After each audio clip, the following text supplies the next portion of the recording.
وأصحابه أجمعين.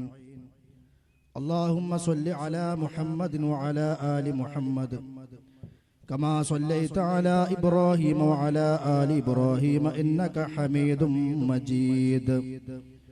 اللهم بارك على محمد وعلى آل محمد كما باركت على إبراهيم وعلى آل إبراهيم إنك حميد مجيد.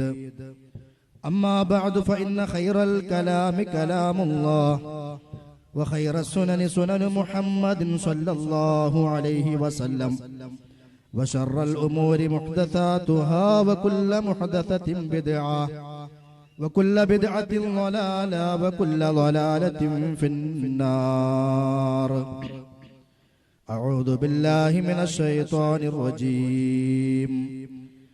يا أيها الذين آمنوا اتقوا الله حق تقاته ولا تموتن إلا وأنتم مسلمون. أعوذ بالله من الشيطان الرجيم.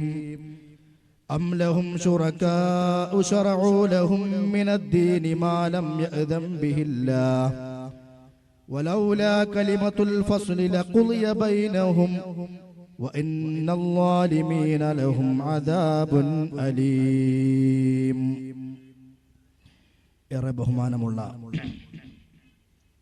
നല്ലവരായ സഹോദരന്മാരെ, സഹോദരികളെ, പ്രിയപ്പെട്ട നാട്ടുകാരെ, ഈ ഒരു പ്രോഗ്രാം വീക്ഷിക്കുന്നതിന് വേണ്ടി വ്യത്യസ്ത സ്ഥലങ്ങളിൽ നിന്നും വന്നുയർന്നിട്ടുള്ള നല്ലവരായ സുഹൃത്തുക്കൾ,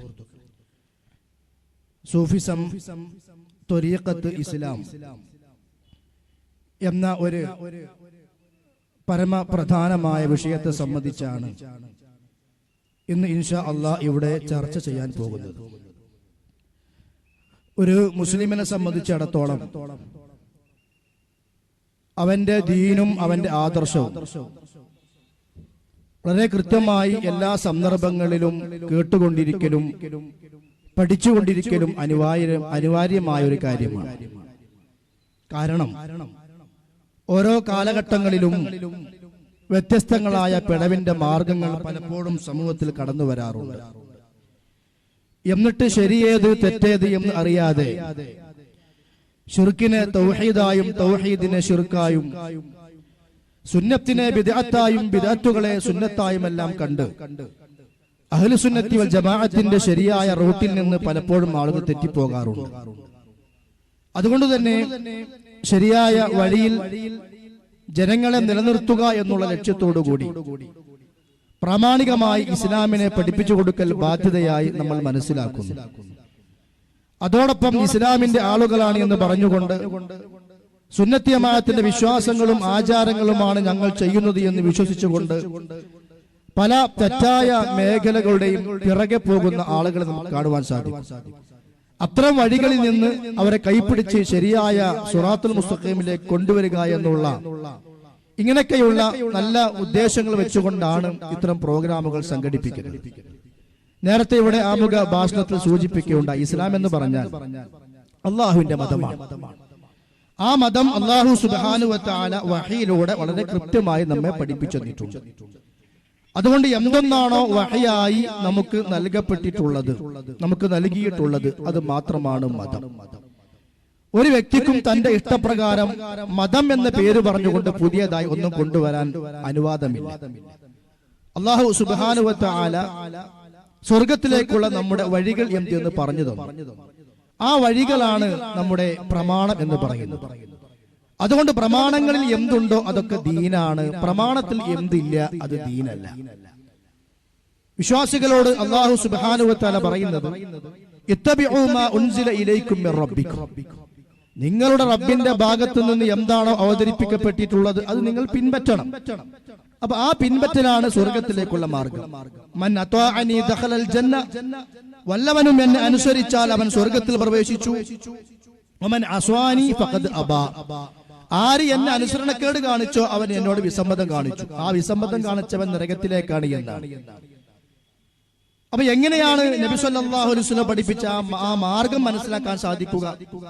അതാണ് നമ്മുടെ മുമ്പിൽ അല്ലാഹു തആല പഠിപ്പിച്ചു തന്ന വിശുദ്ധ ഖുർആനും ആ ഖുർആനിന്റെ വിശദീകരണമാകുന്ന നബി സല്ലല്ലാഹു അലൈഹി വസല്ലമയുടെ ഹദീസുകളും. ഇന്നി തറക്തു ഫീകും ഷൈഅൻ ലൻ തളില്ലു ബഅദഹുമാ കിതാബല്ലാഹി വസുന്നതി. രണ്ട് കാര്യങ്ങൾ ഞാനിതാ നിങ്ങളിൽ വിട്ടേച്ചു പോവുകയാണ്. നബി സല്ലല്ലാഹു അലൈഹി വസല്ലം പറയുന്നു, അത് രണ്ടും നിങ്ങൾ മുറുകെ പിടിക്കുന്ന പക്ഷം നിങ്ങൾ ഒരിക്കലും വഴിപിഴക്കുകയില്ല. അതിൽ ഒന്ന് കിതാബുല്ലാഹ്, അല്ലാഹുവിന്റെ കിതാബാകുന്ന വിശുദ്ധ ഖുർആൻ. മറ്റൊന്ന് വസുന്നത്തി, എന്റെ സുന്നത്തുമാകുന്നു. അപ്പൊ ഈ രണ്ട് പ്രമാണങ്ങൾ അനുസരിച്ച് കൊണ്ടാണ് ഒരു വിശ്വാസി ജീവിക്കേണ്ടത്. അതോടൊപ്പം സ്വർഗത്തിലേക്കുള്ള മാർഗത്തിലേക്ക് ആദ്യമായി പ്രവേശിച്ച വിഭാഗമായ ആളുകൾ സ്വഹാബികൾ. ആ സ്വഹാബികളെ തുടർന്ന് വന്ന താബിഊകൾ, അവരെ തുടർന്ന് വന്ന തബഉ താബിഊകൾ, അവരുടെ മാർഗം എന്താണോ, അവർ എന്താണോ പ്രമാണത്തിലൂടെ ദീനായി മനസ്സിലാക്കിയത്, അത് മാത്രമേ സ്വർഗത്തിലേക്കുള്ള മാർഗമായി നമ്മൾ മനസ്സിലാക്കേണ്ടതുള്ളൂ. മഹാനായ ഹുദൈഫ റളിയല്ലാഹു അൻഹു പറയുകയാണ്, കുല്ലു ഇബാദത്തിൻ, ഏതൊരു ആരാധനയും ലം യതഅബ്ബദ്ഹാ സുഹാബു റസൂലില്ലാഹി സ്വല്ലല്ലാഹു അലൈഹി വസല്ലം, നബി സ്വല്ലല്ലാഹു അലൈഹി വസല്ലമയുടെ സ്വഹാബിമാര് ഇബാദത്തായി ചെയ്യാത്ത ഏതൊരു കർമ്മവും അത് ഫലാ തഅബ്ബദൂഹാ, നിങ്ങളും ഇബാദത്തായി സ്വീകരിക്കരുത് എന്ന് ഹുദൈഫ റളിയല്ലാഹു അൻഹു പഠിപ്പിക്കുന്നുണ്ട്. ഇമാം മാലിക് ഇബ്നു അനസ് റഹിമഹുല്ലാഹ് അദ്ദേഹം പറഞ്ഞല്ലോ, വിശുദ്ധ ഖുർആനിലെ അൽയൗമ അക്മൽതു ലക്കും ദീനക്കും എന്നുള്ള ആയത്ത് ഓതിക്കൊണ്ട് അദ്ദേഹം പറയുന്നത്, ഫമാ ലം യകുൻ യൗമഇദിൻ ദീനാ ലൈസൽ യൗമ ദീനാ.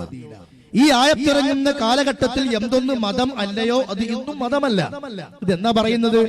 ഏതാണ്ട് 150 കൊല്ലത്തിന് ശേഷമാണ്. എന്നാൽ ഇന്ന് അത് കഴിഞ്ഞിട്ട് 1200ഓളം കൊല്ലം കഴിഞ്ഞു ഇമാം മാലിക് ഇബ്നു അനസ് ഈ കാര്യം പറഞ്ഞിട്ട്. അപ്പൊ ഈ ഒരു കാലഘട്ടത്തിൽ എന്തെങ്കിലും പുതിയതുണ്ടായാലോ അതും മതമല്ല.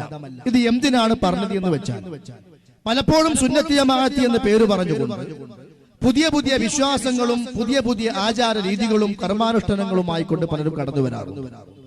എല്ലാം പിഴവിന്റെ മാർഗങ്ങളാണ്. അങ്ങനെയുള്ള പിഴച്ച വിഭാഗങ്ങളിൽപ്പെട്ട ഒരു സുപ്രധാനമായ വിഭാഗമാണ് സൂഫിസം എന്ന് പറയുന്നത്, അല്ലെങ്കിൽ സൂഫികൾ എന്ന് പറയുന്നു. പലപ്പോഴും നമ്മൾ കേൾക്കാറുള്ള പദപ്രയോഗമാണ് സൂഫിസം, അല്ലെങ്കിൽ സൂഫി, അതല്ലെങ്കിൽ ത്വരീഖത്ത് എന്നുള്ളത്. സൂഫിസം പ്രചരിപ്പിക്കുവാനും കൊണ്ടു നടത്താനുമുള്ള ഒരു മാർഗമാണ് ത്വരീഖത്ത് എന്ന് പറയുന്നത്. ഒരുപാട് ത്വരീഖത്തുകൾ നമ്മുടെ നാടുകളിലുണ്ട്. നഖ്ശബന്ദിയ ത്വരീഖത്തുണ്ട്, സഹറവർദിയ ത്വരീഖത്തുണ്ട്, തീജാനിയ ത്വരീഖത്തുണ്ട്, അതേപോലെ തന്നെ ദസൂഖിയ ത്വരീഖത്തുണ്ട്, അതേപോലെ തന്നെ റിഫാഇയ ത്വരീഖത്തുണ്ട്. ഇതെല്ലാം ഒരു ചങ്ങലയാണ്, ഒന്ന് മറ്റൊന്നിനോട് ബന്ധമുള്ളതാണ്. ഇൻഷാ അല്ലാഹ് വിശദീകരിക്കുമ്പോൾ നിങ്ങൾക്ക് മനസ്സിലാകും. പക്ഷേ ഓരോന്നിലെയും കർമ്മ രീതികൾ വ്യത്യസ്തമാണ്. ഒരു ത്വരീഖത്ത് കടന്നു വന്നാൽ അടുത്ത ഒരു ത്വരീഖത്ത് കടന്നു വരുമ്പോൾ ആദ്യത്തെ ത്വരീഖത്തിൽ നിന്നും വ്യത്യസ്തമായി എന്തെങ്കിലുമൊക്കെ കർമ്മ രീതികൾ ഞങ്ങളിൽ വേണം എന്നുള്ള ഒരു വെറൈറ്റി വേണം എന്നുള്ള ഒരു ആഗ്രഹക്കാർ ഓരോ ത്വരീഖത്തുകാരും. അതുകൊണ്ട് തന്നെ ഒരു ത്വരീഖത്തിലെ ദിക്ർ ഡാൻസ് ചെയ്തിട്ടാണെങ്കിൽ വേറൊരു ത്വരീഖത്തിലെ ദിക്ർ ഇരുന്ന് കളിച്ചിട്ടായിരിക്കും. ഒരു ത്വരീഖത്തിലെ ദിക്ർ നിന്നുകൊണ്ട് ആടലാണെങ്കിൽ വേറൊരു ത്വരീഖത്തിലെ ദിക്ർ കുമ്പിട്ട് നിന്ന് ആടലായിരിക്കും. കാരണം മാറ്റം വേണമല്ലോ, അപ്പോഴല്ലേ പുതുമ ഉണ്ടാവുള്ളൂ. ഇങ്ങനെ ഓരോരോ ദിക്റുകളും ആട്ടവും അതേപോലെ തന്നെ തുള്ളലും ചാട്ടവുമായി കൊണ്ട് അള്ളാഹുവിന്റെ പ്രവാചകൻ സല്ലല്ലാഹു അലൈഹി വസല്ലം പഠിപ്പിച്ചിട്ടില്ലാത്ത പുതിയതായ ഒരുപാട് അന്ധവിശ്വാസങ്ങൾ, പുതിയതായ ഒരുപാട് കർമ്മരീതികൾ അത് വിശ്വാസ രംഗത്തുണ്ട്, ആചാര രംഗത്തുണ്ട്, പല രംഗത്തുമുണ്ട് കൊണ്ടുവന്നിട്ടുള്ള ആളുകളാണ് സത്യത്തില് സൂഫികൾ എന്ന് പറയുന്നവർ. ആ സൂഫിസം പ്രചരിപ്പിക്കുന്ന ആളുകളാണ് ത്വരീഖത്തിന്റെ ആളുകൾ എന്ന പേരിൽ നമ്മുടെ നാടുകൾ അറിയപ്പെടുന്നത്. ഇപ്പൊ അടുത്ത കാലത്ത് ഒരുപാട് ത്വരീഖത്തുകൾ ഉണ്ടായിട്ടുണ്ട്. വടകര ത്വരീഖത്തുണ്ട്, ആലുവ ത്വരീഖത്തുണ്ട്, അതുപോലെ തന്നെ നൂരിയ ത്വരീഖത്തുണ്ട്, കൊണ്ടോട്ടി ത്വരീഖത്തുകാർ വേറെയുണ്ട്. ഇതിനൊക്കെ തുടക്കം അവരിലൂടെയാണ് നമ്മുടെ നാട്ടില്. അപ്പൊ അങ്ങനെയുള്ള വ്യത്യസ്തങ്ങളായ പേരുകളിൽ ത്വരീഖത്തുകാര് അറിയപ്പെടുന്നു. ഇവരെന്ത് ചെയ്തു? ഇസ്ലാമിൽ പുതിയ പുതിയ ആരാധനകൾ ഉണ്ടാക്കി, പുതിയ ദിക്റുകൾ, മുറാഖബ എന്ന പേര് പറഞ്ഞുകൊണ്ട് പുതിയ പുതിയ ആചാരങ്ങൾ. ഇതെല്ലാം അള്ളാഹുവിലേക്ക് നമ്മൾ അടുക്കുവാനുള്ള മാർഗമാണ് എന്നാണ്. ഇന്ന് നമ്മളാരും പറയുന്നത് പോലെയല്ല ഖുർആനിന്റെ ആയത്തുകളെ മനസ്സിലാക്കേണ്ടത്. നിങ്ങൾ പറയുന്നത് പോലെയുള്ള ബാഹ്യമായ കർമ്മങ്ങളിലെല്ലാം ഇസ്ലാം സ്വർഗത്തിലേക്കുള്ള വഴി പഠിപ്പിച്ചിട്ടുള്ളത്. നേരെ മറിച്ച് അള്ളാഹുവിലേക്ക് അടുക്കുവാൻ നമുക്ക് ചില മാർഗങ്ങളൊക്കെ ഉണ്ട്. അങ്ങനെ മാർഗങ്ങൾ എന്ന് പറഞ്ഞുകൊണ്ട് പുതിയ പലതും ഉണ്ടാക്കി. ആ ഉണ്ടാക്കിയ മാർഗങ്ങള് സമൂഹത്തിലേക്ക് ഇറക്കുമതി ചെയ്യാം. അത് ഓരോ ആളുകളും വ്യത്യസ്തങ്ങളായ രീതികൾ, ചില ആളുകൾ വളരെ കുഫറിലേക്ക് പോലും എത്തിച്ചേരുന്ന മാർഗങ്ങളുണ്ട്. അവരുടെ വിശ്വാസം അതാണ്. ശക്തമായ വ്യക്തമായ ശിർക്ക് ഉൾക്കൊള്ളുന്ന മാർഗങ്ങളുണ്ട്. ഹലാലും ഹറാമും വേർതിരിക്കാത്ത മാർഗങ്ങളുണ്ട്.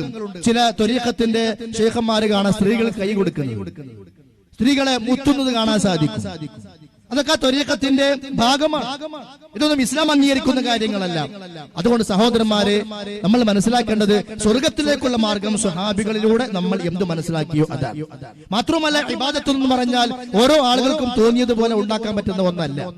അല്ലാഹു തആല അതിനും ചില മാനദണ്ഡം നിശ്ചയിച്ചിട്ടുണ്ട്. ഫസ്തഖിം കമാ ഉമിർത. ഫസ്തഖിം, നിങ്ങൾ നേരെ ചൊവ്വെ നിലകൊള്ളണം. എങ്ങനെ? കമാ ഉമിർ, നിങ്ങൾ കൽപ്പിക്കപ്പെട്ടതുപോലെ. അല്ലാഹു എന്താണോ കൽപ്പിച്ചത് അങ്ങനെ നേരെ ചൊവ്വെ നിലനിൽക്കണം. അതല്ലാണ്ട് നമ്മൾ ഒരു മാർഗം ഉണ്ടാക്കിയല്ല. നബി സല്ലല്ലാഹു അലൈഹി വസല്ലം അവിടെ പറയാണ്, വിശുദ്ധ ഖുർആൻ തന്നെ പറയുന്നുണ്ട്, തുമ്മ ജഅൽനാക അലാ ശരീഅത്തിൻ മിനൽ അംരി ഫത്തബിഅഹാ വലാ തത്തബിഅ അഹ്വാ അല്ലദീന ലാ യഅലമൂൻ. ശരീഅത്തിൽ നാം നിങ്ങളെ നിശ്ചയിച്ചു തന്നിട്ടുണ്ട്. ശരീഅത്തിന്റെ ഒരു മാർഗത്തിൽ നിങ്ങളെ നാം ആക്കി തന്നിട്ടുണ്ട്. ആ മാർഗമുണ്ടല്ലോ, അതിനെ ഫത്തബിഅഹാ, നിങ്ങൾ പിൻപറ്റണം. വലാ തത്തബിഅ അഹ്വാ അല്ലദീന ലാ യഅലമൂൻ. അറിവില്ലാത്ത ആളുകൾ ഇച്ഛക്കൊത്ത് പലതും ചെയ്യുന്നുണ്ടാകും, അതിനൊന്നും പിൻപറ്റാൻ പാടില്ല. അതുകൊണ്ടല്ലേ നബി സല്ലല്ലാഹു അലൈഹി വസല്ലം പറഞ്ഞത്, മൻ അമില അമലൻ ലൈസ അലൈഹി അംറുനാ ഫഹുവ റദ്ദുൻ. നമ്മുടെ മതത്തിൽ ഇല്ലാത്ത വല്ലതും പുതിയതാരെങ്കിലും കൊണ്ടുവന്നാൽ അത് തള്ളപ്പെടുന്നതാണ് എന്നാണ്. നമസ്കാരം, സല്ലു കമാ റഅയ്തുമൂനി ഉസല്ലി. എന്തിനാ പഠിപ്പിച്ചത്? ഞാൻ നമസ്കരിച്ച പോലെ നിങ്ങൾ നമസ്കരിക്കണം. ഖുദൂ അന്നി മനാസികക്കും, ഹജ്ജിന്റെ കർമ്മങ്ങൾ നിങ്ങൾ എന്നിന്ന് പഠിക്കണം. ഓരോ ഇബാദത്തുകളിലും നബി സല്ലല്ലാഹു അലൈഹി വസല്ലം കൃത്യമായ രീതി പറഞ്ഞത് എന്തിനാ? അത് സ്വർഗത്തിലേക്കുള്ള മാർഗം വഹി ആയതുകൊണ്ടാണ്. പക്ഷെ അതുമായി ബന്ധമില്ലാത്ത ഒരു വിഭാഗം ആളുകളാണ് സൂഫിസം, സൂഫികൾ എന്ന് പറയുന്നത്. അവർ കൊണ്ട് നടക്കുന്ന ആദർശമാണ് സൂഫിസം. സത്യത്തില് ഈ സൂഫി വിശ്വാസങ്ങളോ മറ്റോ ഇസ്ലാമിന്റെ തുടക്കത്തിൽ ഇല്ല. ഇസ്ലാമിന്റെ ആദ്യ കാലഘട്ടം എന്ന് പറയപ്പെടുന്ന ഉത്തമ നൂറ്റാണ്ടുകാർ ഉൾക്കൊള്ളുന്ന സ്വഹാബത്തിന്റെയും താബിഈന്റെയും തബഉ താബിഈന്റെയും ആ ഉത്തമ സമുദായമുണ്ടല്ലോ, അന്ന് സൂഫിസം ഇല്ല. ആ ഉത്തമ തലമുറയ്ക്ക് ശേഷമാണ് ഇതിന്റെ രംഗപ്രവേശം. എന്നാൽ പലപ്പോഴും നമ്മുടെ നാടുകളിലൊക്കെ ആളുകൾ പറയാറുണ്ട്, ഹസനുൽ ബസ്രി അദ്ദേഹം താബിഈയാണ്, 500ഓളം സ്വഹാബികളെ കണ്ട പണ്ഡിതനായ താബിഈയാണ്, അദ്ദേഹം സൂഫിയായിരുന്നല്ലോ. അങ്ങനെ ചില ആളുകളെ കുറിച്ചൊക്കെ സൂഫി എന്ന് പറയുന്നുണ്ടല്ലോ. ശരിയാണ്. സൂഫിസത്തിന്റെ ആദ്യകാലം എന്ന് പറയുന്നത്, അതായത് അതൊരു സംഘടിത രൂപത്തിൽ പ്രത്യക്ഷപ്പെടുന്നതിന് മുമ്പ് ഭൗതികതയോട് അധിക താല്പര്യങ്ങളില്ലാതെ തഖ്വയോടെ, ഈമാനോടെ, ഭയഭക്തിയോടെ, ഭൗതിക വിരക്തിയോടുകൂടി ജീവിക്കുന്ന ചില നല്ലവരായ ആളുകൾ, അവരെ കുറിച്ച് സാഹിദുകൾ എന്ന് പറഞ്ഞിരുന്നു. അവരെ കുറിച്ച് ഒരർത്ഥത്തിൽ ചില ആളുകൾ സൂഫികൾ എന്നും പറഞ്ഞിരുന്നു. ആ സൂഫികളല്ല ഇന്ന് കാണുന്ന സൂഫി എന്ന് പറയുന്നത്. അവർ ഈമാനിന്റെയും തഖ്വയുടെയും അമൽസ്വാലിഹാത്തിന്റെയും അതേപോലെ തന്നെ ഭൗതിക ജീവിതത്തോടുള്ള താല്പര്യമില്ലായ്മയുടെയും എല്ലാം അടിസ്ഥാനത്തിൽ അവരെ കുറിച്ച് ഭൗതിക വിരക്തിയുള്ളവർ എന്ന അർത്ഥത്തിൽ ജാഹിദുകളെന്നും സൂഫി ചിന്താഗതിക്കാരെന്നും പറഞ്ഞിരുന്നു. അതാണ് ഇസ്ലാമിക ചരിത്രം പരിശോധിച്ചാൽ ഹസനുൽ ബസ്രിയെ കുറിച്ചും അതേപോലെ തന്നെ ഇബ്രാഹിം ഇബ്നു അദ്ഹമിനെ കുറിച്ചും മാലിക് ഇബ്നു ദീനാറിനെ കുറിച്ചും ബിശ്റുൽ ഹാഫി തുടങ്ങിയ പണ്ഡിതന്മാരെ കുറിച്ചൊക്കെ അവരൊക്കെ സൂഫി ചിന്താഗതിക്കാരായിരുന്നു എന്ന് പറഞ്ഞതിന്റെ അർത്ഥം. അലി റളിയല്ലാഹു അൻഹുവിനെ കുറിച്ചും അദ്ദേഹം സാഹിദായിരുന്നു കാണാം, ഭൗതിക വിരക്തിയുള്ള ആളായിരുന്നു. പക്ഷെ അവരാരും ഒരു ബിദ്അത്ത് ഉണ്ടാക്കിയിട്ടില്ല, അവരാരും ഒരു പുതിയ ദിക്റും ഉണ്ടാക്കിയിട്ടില്ല, അവരാരും അല്ലാഹു അല്ലാത്തവരോട് പ്രാർത്ഥിക്കാമെന്ന വാദം പറഞ്ഞിട്ടില്ല, അവരാരും ആരുടെയും ഖബർ കെട്ടിപ്പോക്കാൻ പോയിട്ടില്ല, അവരാരും നിന്നുകൊണ്ടോ അല്ലെങ്കിൽ ഇരുന്നു കൊണ്ടോ ഡാൻസ് കളിച്ചുകൊണ്ട് ദിക്ർ ചൊല്ലിയിട്ടില്ല, അവരാരും അല്ലാഹുവിന്റെ പ്രവാചകൻ സല്ലല്ലാഹു അലൈഹി വസല്ലം പഠിപ്പിക്കാത്ത പുതിയതായ ഒരു ആചാരവും കൊണ്ടാടിയിട്ടില്ല. അപ്പോ പരലോകത്തെ പ്രതീക്ഷിച്ചുകൊണ്ട് ജീവിച്ച ആളുകൾ എന്ന അർത്ഥത്തിൽ മുൻഗാമികളിലായ ചില ആളുകളെ കുറിച്ച് സൂഫി എന്ന പ്രയോഗം ഉണ്ടായിട്ടുണ്ട്. പക്ഷെ പിൽക്കാലത്ത് ഇത് വഴിമാറി എന്ന് പറഞ്ഞാൽ നബി സല്ലല്ലാഹു അലൈഹി വസല്ലം പറഞ്ഞതിന് നേരെ എതിരിലേക്ക് അവർ നീങ്ങിപ്പോയി തുടങ്ങി. എന്ന് പറഞ്ഞാൽ ഭക്ഷണം ഒഴിവാക്കുക, നല്ല ഭക്ഷണം ഒന്നും കഴിക്കൂല, ആവശ്യം വന്നാൽ ഒരു ഗ്ലാസ് വെള്ളം കുടിക്കുക. ഇത് സ്വന്തത്തെ പീഡിപ്പിക്കലാണ്. അങ്ങനെ ദീന പ്രവാചകന് പഠിപ്പിച്ചു തന്നിട്ടില്ല. അതേപോലെ തന്നെ മരുഭൂമിയിലൂടെ അലഞ്ഞു തിരിഞ്ഞു നടക്കുക, വിവാഹം കഴിക്കാതിരിക്കുക, സ്വന്തത്തെ പല വിഷയങ്ങളിലും പീഡിപ്പിക്കുക, അങ്ങനെയെല്ലാമുള്ള ഒരു പുതിയ പുതിയ വഴിമാറിപ്പോകുന്ന ശൈലികൾ അവർ കണ്ടു തുടങ്ങി. പിന്നീട് സംഭവിച്ചത് പാടെ പിടുത്തമിട്ടു പോകുന്ന രൂപങ്ങളിലേക്ക് മാറിപ്പോകലായിരുന്നു. ആദ്യകാലത്ത് സാഹിദെന്നോ ഭൗതിക വിരക്തിയെന്ന് അറിയപ്പെടുന്ന സൂഫിയത്തിയെന്നോ അതിൽ നിന്നൊക്കെ മാറിയിട്ട് പിന്നെ ചില പേരുകളൊക്കെ വരാൻ തുടങ്ങി. അങ്ങനെയാണ് വഹദത്തുൽ വുജൂദ് എന്ന പേര് വന്നത്. ഇൻഷാ അല്ലാഹ് വിശദീകരിക്കാം. വഹദത്തുൽ വുജൂദ് എന്ന് പറഞ്ഞാൽ ലോകത്ത് ഒന്നേയുള്ളൂ, ഒന്നുമില്ല, വേറൊന്നുമില്ല, ആകെ ഒന്നേയുള്ളൂ. ആ ഒന്ന് അല്ലാഹുവാണ്. ഇത് അള്ളയാണ്, ഞാൻ അള്ളയാണ്, ഈ തൂണ് അള്ളയാണ്. അതാണ് വഹദത്തുൽ വുജൂദ്. രണ്ട് എന്ന ഒന്നില്ല, വാഹിദ് മാത്രമേ വുജൂദായിട്ടുള്ളൂ, ഒറ്റൊന്ന് മാത്രമേ ഉള്ളൂ. ഈ ഒരു വാദം അലി റളിയല്ലാഹു പറഞ്ഞതല്ല, ഇത് ഹസനുൽ ബസ്രി പറഞ്ഞതല്ല, ഇത് പിൽക്കാലത്ത് കടന്നു വന്നതാണ്. അപ്പൊ വഴിമാറിപ്പോയ സൂഫിസം, അവിടെയാണ് പ്രശ്നം കടന്നു വന്നത്. അതേപോലെ തന്നെ ഫനാ എന്ന് പറഞ്ഞാൽ ഒരാൾ അള്ളാഹുവിലേക്ക് അങ്ങോട്ട് വിലയം പ്രാപിക്കുക, അള്ളാഹുവിലേക്ക് ലയിക്കുക, എന്നിട്ട് അവനും അള്ളി ഒന്നാകുക. അതേപോലെ തന്നെ ഇബ്തിഹാദ്, അള്ളാഹും മനുഷ്യനും ഒന്നായി തീരുക. അതേപോലെ ഹുലൂല്, അള്ളാഹു മനുഷ്യരിലേക്ക് ഇറങ്ങുക, എന്ന് മനുഷ്യനും അള്ളി ഒന്നായി തീരുക. അതേപോലെ സക്ർ, മപ്പിന്റെ, ഇപ്പൊ ചില ആളുകൾ ജദുബിന്റെ അവസ്ഥ എന്നൊക്കെ പറയില്ലേ, നമ്മളൊക്കെ കേട്ടിട്ടുണ്ടാവും. CM മടവൂറും ചിലപ്പോൾ നമസ്കരിക്കാറുണ്ടായിരുന്നില്ല, അദ്ദേഹം ജദുബിന്റെ ഹാലിലായിരുന്നു. പിരാന്ത് എന്നതിന് പറയാം, ജദുബിന്റെ ഹാല് എന്നല്ല. ഇസ്ലാമിൽ നമസ്കരിക്കാൻ പാടില്ലാത്തൊരു അവസ്ഥ ഒന്നും അള്ളാഹുവിന്റെ റസൂൽ പഠിപ്പിച്ചെന്നിട്ടില്ല. അപ്പൊ ഇങ്ങനെയുള്ള പുതിയ പുതിയ പേരുകളിലൊക്കെ പിൽക്കാലത്ത് കടന്നു വരാൻ തുടങ്ങി. ഈ വഹദത്തുൽ വജൂദും ഫനാഉം ഇബ്തിഹാദും ഹുലൂലും, അതേപോലെ കശ്ഫ് എന്ന് പറഞ്ഞാല് മനസ്സിലിങ്ങനെ ചിലതിങ്ങനെ തോന്നിപ്പിക്കുക. ആ കശ്ഫ് പലതരത്തിലുണ്ട്, ഒക്കെ പൈശാചികങ്ങളാണ്. അപ്പൊ അങ്ങനെയുള്ള കശ്ഫുകള്, അതേപോലെ തന്നെ ബഖാ, മുരീദ്, മുറബ്ബി, ആരിഫ്, അഹ്വാല്, മഖാമാത്ത്, മനാമാത്ത്, ഇങ്ങനെ പലതും പിൽക്കാലത്ത് സൂഫികളിലൂടെ ലോകത്ത് പേരുകളൊക്കെ പ്രചരിക്കണ്ടായി. ഈ പേരുകൾ വെറും പേരുകളല്ല, അടിസ്ഥാനരഹിതങ്ങളായ ചില വിശ്വാസങ്ങളുമായി ബന്ധപ്പെട്ടുകൊണ്ടുള്ള പേരുകളാണ്. ഇതിന്റെ എല്ലാം ആളുകളായിരുന്നു ഹല്ലാജ്. അതേപോലെ തന്നെ അബൂബക്കർ ഷിബിലി തുടങ്ങിയ പല പേരുകൾ അറിയപ്പെടുന്ന മുൻകാലഘട്ടത്തിലുള്ള ഹല്ലാജ് ആളുകളൊക്കെ. ഈ ഹല്ലാജ് എന്ന് പറയുന്ന ആള് ഹിജ്റ 309 ഇസ്ലാമിക ഭരണകൂടം അയാളെ തൂക്കിക്കൊന്നു. കാരണം അയാളുടെ ഈ സൂഫി ചിന്താഗതിയും കുഫറിലേക്ക് പോലും എത്തുന്ന വാദഗതികളും ഒക്കെ കടന്നു വന്നപ്പോ അന്നത്തെ ഇസ്ലാമിക കോടതി അദ്ദേഹത്തോട് തൗബ ചെയ്യാൻ പറഞ്ഞു. പക്ഷെ തൗബ ചെയ്തില്ല. അങ്ങനെ ഹിജ്റ 309 ഹല്ലാജിനെ അന്ന് തൂക്കിക്കൊല്ലുക. അതുകൊണ്ടാണ് മുഹയ്യബ്ദീമാലയിൽ കാണാൻ കഴിയും, ഹല്ലാജ് കൊല്ലുന്ന അന്ന് ഞാനുണ്ടെങ്കിൽ അപ്പോഴേ അവർ കൈപ്പീടിപ്പാ ഞാനെന്നോവർ. ഹല്ലാജിനെ കൊല്ലുന്ന കാലത്ത് ഞാൻ ഉണ്ടായിരുന്നെങ്കിൽ ഞാൻ ഹല്ലാജിനെ കൊല്ലാൻ സമ്മതിക്കൂല, ഞാൻ അദ്ദേഹത്തിനെ കൈ പിടിച്ച് രക്ഷിക്കുമായിരുന്നു. അതെന്തിനാ? ഹല്ലാജിന്റെ അതേ സൂഫി വിശ്വാസം തന്നെയാണ് മുഹയ്യബ്ദീൻ ഷെയ്ഖിനും ഉള്ളത് എന്ന് അറിയിക്കാനാണ് ആ വരി എഴുതിയത്. പക്ഷെ അത് വേറെ വൈരുദ്ധ്യാന്ന് അവർ ചിന്തിച്ചിട്ടില്ല. അതെന്താ? ഞാൻ നൂഹ് നബിന്റെ കാലത്തുണ്ട്, ഇബ്രാഹിം നബിന്റെ കാലത്തുണ്ട്, മൂസാ നബിന്റെ കാലത്തുണ്ട്, എല്ലാ കാലത്തും ജീവിച്ചിരിക്കുന്ന വലി അത് സൂഫികളുടെ വേറെ വിശ്വാസമാണ്. എല്ലാം നിയന്ത്രിക്കുന്ന, എല്ലാ ഭാഗത്തുള്ള, എപ്പോഴുള്ള ചില ഔലിയാക്കന്മാരും, അതേപോലെ അതിലെ തന്നെ ഖാത്തിമുൽ ഔലിയാക്കളും, അതേപോലെ തന്നെ ചില ജീവിച്ചിരിക്കുന്ന പ്രവാചകന്മാരും, അവരുടെ യോഗങ്ങളിൽ പങ്കെടുക്കുന്ന, മീറ്റിംഗ് പങ്കെടുക്കുന്ന നബിമാരും, ഇതൊക്കെ ഈ സൂഫികളുടെ വിശ്വാസമാണ്. സത്യത്തിൽ ഈ വിശ്വാസമാണ് ഇന്ന് നമ്മുടെ നാടുകളിൽ അഹ്ലുസുന്നത്തി വൽ ജമാഅത്തിന്റെ ആളുകൾ എന്ന് പറയുന്ന സമസ്തക്കാരും ഈ മാലകളിലും മൗലിദുകളിലൊക്കെ ആയിട്ട് ചൊല്ലിക്കൊണ്ടിരിക്കുന്നതും പറഞ്ഞുകൊണ്ടിരിക്കുന്നതും എല്ലാറ്റിലും ഈ പിഴച്ച സൂഫിസവും അത് കടന്നു വന്നിട്ടുള്ള അടിസ്ഥാനപരമായ ഷിയായിസം തന്നെയാണ്. അതുകൊണ്ടാണ് ഇതൊക്കെ നമ്മൾ സത്യസന്ധമായി മനസ്സിലാക്കണമെന്ന് പറയുന്നത്. സഹോദരന്മാരെ, ഈ ആളുകളിൽ നിലവിലുള്ള ഒരുപാട് തരം വിശ്വാസങ്ങൾ, ഈ വിശ്വാസങ്ങളൊക്കെ പലതും ഇസ്ലാമിൽ നിന്ന് തന്നെ പുറത്തേക്കാക്കുന്ന രൂപത്തിലുള്ള വിശ്വാസങ്ങളാണ്. അള്ളാഹുമായി ബന്ധപ്പെട്ടുകൊണ്ട്, അതേപോലെ അർശുമായി ബന്ധപ്പെട്ടുകൊണ്ട്, അതേപോലെയുള്ള പല കാര്യങ്ങളിലും വളരെ പിഴച്ച വിശ്വാസങ്ങൾ. ഇപ്പോ ബിദ്അത്തിന്റെ വിശ്വാസങ്ങളുണ്ട്. ബിദ്അത്ത് എന്ന് പറഞ്ഞാൽ നമ്മുടെ മനസ്സിലേക്ക് ആദ്യം വരെ കൂട്ടുപ്രാർത്ഥന, അങ്ങനെയുള്ള കാര്യങ്ങളൊക്കെയാണ്. അത് കർമ്മപരമായ ബിദ്അത്തുകളാണ്. എന്നാൽ വിശ്വാസരംഗത്തുള്ള ബിദ്അത്തുകളുണ്ട്. അതായത് പ്രപഞ്ചത്തിന്റെ നിയന്ത്രണത്തിൽ ഔലിയാക്കന്മാർക്ക് പങ്കുണ്ട്. ഈ വിശ്വാസം പുതിയതാ. പക്ഷെ അത് എന്താണ്? ഇഅ്തിഖാദിയായ ബിദ്അത്താണ്. അതൊരു മുസ്ലിമിന് അംഗീകരിക്കാൻ പറ്റൂല, അത് കുഫറാണ്. ലോകത്തിന്റെ ഈ നിയന്ത്രിപ്പിൽ അള്ളാഹു അല്ലാത്ത മറ്റുള്ള ഔലിയാക്കന്മാർക്ക് പങ്കിടുന്ന സമസ്തക്കാര് അവരുടെ പുസ്തകത്തിൽ എഴുതി വെച്ചു, റിജാലുൽ ഗൈബ്.